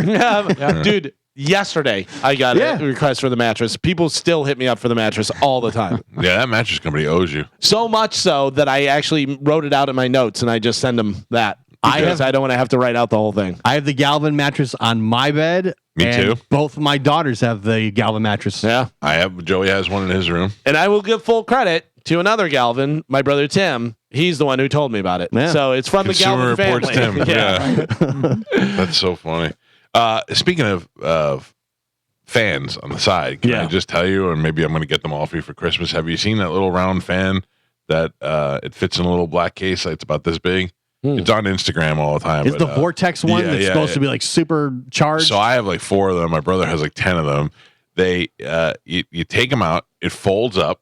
It's got a articulating arm on it, and it's got the speeds where you can change the speeds. It's got a little remote control. Yeah, and then it pulls all the way out. So if you had to put it on the floor, it becomes like a floor fan. Oh, nice. Yeah, and it's great to travel with. I mean, that's the key. That's the one you want. Huh. Yeah, I have one. People buy me them all the time because I know, but I still won't get rid of that fan. That's my bet. Nice. I want to sleep in one of those things. Like, you ever go to an arcade and they have that tornado simulator? Yeah, that's where I want it to be. I want it to be nice and cool. I told Pete, I said, when I buy a house, I always said if I build a house from scratch, I'm building my bedroom in one of those walk-in refrigerator coolers that they have. And that to me would be the best night's sleep. I see the one on Instagram. I get the ads where it's the fan that goes at the end of your bed, and then it goes under the blanket. No good. And blows. I had that. It was no good. No good. Okay. My dad bought that for me one year, and I was like, "This is the best gift ever." And unfortunately, all it does is make your feet cold. Yeah. I would imagine. Yeah, I tried to blow it on the side, then all it does is make your knees cold. It's not. It's just the idea is good, but the science is not there. Plus, I feel like they blow farts up in your face. Yeah, 100%. Yeah. Anything that goes down there is getting shot back up. Yeah, I want that. Yeah. Oh yeah. And if your feet stink, Oh, no. come on, this is terrible. Joe, what is your plan for after work when you go home? You're going to rub Spanish's head and make sure he's okay. No, I don't. Did the fever break? Did the what? Did the fever break? Do we know? I didn't check in with him.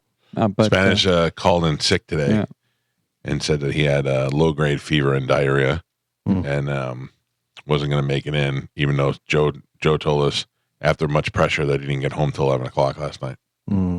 Terrible. Yeah. No prep today. No nothing. Is he at home with the pantses? Well, I probably convinced Teabag to make him some soup. Oh, really? Maybe. But yes, he is home with the pantses. Oh, man. My. Christy's at work. Sugar pants. Well, Sugar Bags is still there. What is no, sweet and low. Sweet and low. Oh, And Sugar shorts. Bags is porno you watch. Yeah. Sorry. I can't keep up. What is the daughter doing during the summer? She hangs out with her friends a lot. You know, she has Juicy people. Well, she has girls that come over and spend the night sometimes. What? Yeah. Oh. Do their parents know? No. That they're going to a wizard's house? Yeah. Yeah, they With do. a transient? Yeah. So Spanish, the 3 dogs, the pantses, and friends Yep. all staying over. That's right. Wow. And it's comfortable. That is a wild scene. It is. Man, Very wild scene. how things have changed at Whore Island. I got to tell you, I'm You enjoying ever it. hear this at night while you're sleeping? You ever hear? That's the sound of teenagers trying to sneak alcohol from your bar that you have right Oh, there. no. I You're sleeping here. keep a close eye, Michael. By the way, I saw a Close eye thing. on that. A guy said how easy it is to get for teenagers to get alcohol from like Walmart or different places, whatever. They do the self checkout, Yeah. and they get a can of the Arnold Palmer iced tea, whatever, and then get the other seltzers, and they just ring it up and put the other one in the thing, whatever. yeah. You know, Smart. because you don't have to. You have to check it like with an ID if it's the alcohol, but if they ring up the Arnold Palmer and then put the Yeah. other one in there, you know, Smart. yeah. Oh. Oh. I Sneaky. I just think that if I was a teenager in that house with that big bar that you have, Yeah. that'd be the first thing I'd want to do. But at Joe's house, that booze does not last long. No, Like, there are a bottle's not lingering Oh, around. really? but Yeah, that's true. It's gone very fast. That's, that's true. true. And half empty bottles make a different noise. Yeah, yeah. All right, we got to take a break. 727-579-1025, unless you're medicine man, if you want to get in before we get out of here. It's the Mike Calta Show. It's 1025 The Bone. What's that? COVID is making a surge right now. Is it? That's what they say. Bring it. I mean, I don't know anybody that's got it, but I don't either, but I know people that are getting sick. you love COVID. I love COVID. Yeah. I love it so much. You know, they have, there's an outbreak of dog influenza right I did now. see that on the news last Yeah, night. so unfortunately, Humane Society of Tampa Bay is not going to be able to take in any new dogs for a little while here and stuff. But yeah, just be careful with your dogs, who they're mixing with, and if you go to the dog park or anything like that. I will tell you, I wish that I could. By the way, I just kissed both of your dogs on the face. So I wish I could. I have more dogs. yeah. Like I wish that people, when I see people that found one, they're like, "I need a home." I wish I could take them home. Yeah, that I think eventually, whenever I retire, will be something that I do, foster more dogs, because I want to have like a lot of land and to have, you know, however many dogs I have, but then foster some dogs, take them in, and, you know, help Dino does that. help him find. Oh yeah. Yeah. He sends me pictures. He does it with puppies too. Yeah, I know. You know, people always say, "How are you not taking all those dogs up?" He does it with puppies, and it's like, how do you let those puppies go? They're all so cute. Yeah. They really are, and he's got the land, so they can move around up there. Yeah. Yeah, I don't know. I've really, like last night, I was sitting there on my phone watching TV, and I hear my wife, and she's like, "I love you, I love you, I love you," and I would look at you. And your dogs don't sleep in your bed? No, so my dogs get groomed, Yeah. and they smell great for 2 days, but then on day 3 they smell bad again, just from being hot and being outside, you know. And once they're in my room, it stinks up the whole room. So, but the thing is that since we didn't know what to do with Mabel in the beginning, and we bought a giant crate for her, and I put her in my office because at night I was in my office, and she would go to sleep while I was in there, and then I would just leave her in there. Mm-hmm. And we thought, well, that's good for when we're not here. We can put her in there, and then when we got Hazel all of a sudden, so then we just did the same thing, and they're just both used to it now. Like at nighttime when we shut the TV off, they run in the room and go in their crates. Yeah. And I think, like, I tried to bring both of them upstairs when I slept upstairs to sleep with me, And Mabel's in my bed like she's my girlfriend. She likes to put one leg on top of my leg and know that I'm there, you know. And Hazel couldn't figure out what to do. She went in the corner between the bed and the wall, like is where it's a tight space, and tried to sleep there. And then she just kept getting up and walking around. And finally, I just went and put him back in the cage because they're just so used to doing that, you know. I think there's a part of it that makes them feel safe in there. Yeah, they like to have the three corners, you know, like that where they can see anything coming at them and stuff. Yeah. So I mean, you know, we've been doing a lot more where we're like, if we leave the house for a couple hours, we leave them out in the house. I'm not worried about that. They don't have accidents or anything. It's just a matter of my wife's very particular about on the bed. Like she doesn't. If my feet were dirty and I got on that bed, she'd yell at me. So she doesn't want the dogs on there. Yeah. Which is, I mean, I'm fine with the dogs sleeping with me. I love it. Oh, I love it. Yeah. Whenever people are like, you let your dogs on your bed, you let them on the sofa. I'm like, yeah, why wouldn't you? Oh, we let them on the sofa. Yeah. I mean, actually, the dogs are on the sofas more than we are. Yeah. So, no, I don't know why wouldn't you? I mean, unless you keep a dirty dog. Yeah, or somebody says you spoil your dog. I'm like, yeah, that's why you have a dog. Yeah, why wouldn't you spoil all the kids? Right. Yeah, my dog basically does whatever he wants. Yeah. Whatever he wants. Yeah. What is it? What kind of dog? I've got a Yorkie. Oh, yeah, he's small. 10 pounds. Yeah. Is he yappy? Oh, yeah. Yeah. He thinks he can fight everybody. Like a German Shepherd, pit bull walks down. He thinks he can just take them on. He's the me of dogs. Yeah, he thinks he can fight My brother-in-law has a Great Dane, huge Great Dane puppy. I mean, it's going to be like 100 pounds. And my dog had to try and jump up to try and get him. And he thought he was going to fight him. Like, that dog takes craps that are bigger than you. He would kill you in 2 seconds. Yeah. I saw a video the other day, and it was a dog that was on an elevator with a bunch of people, and it says, you know when to bark, and it's just sitting there, and it's like a little Scotty, and as soon as the elevator door opens, it walks out, turns around, and goes, and starts barking at him, and then runs down the hall.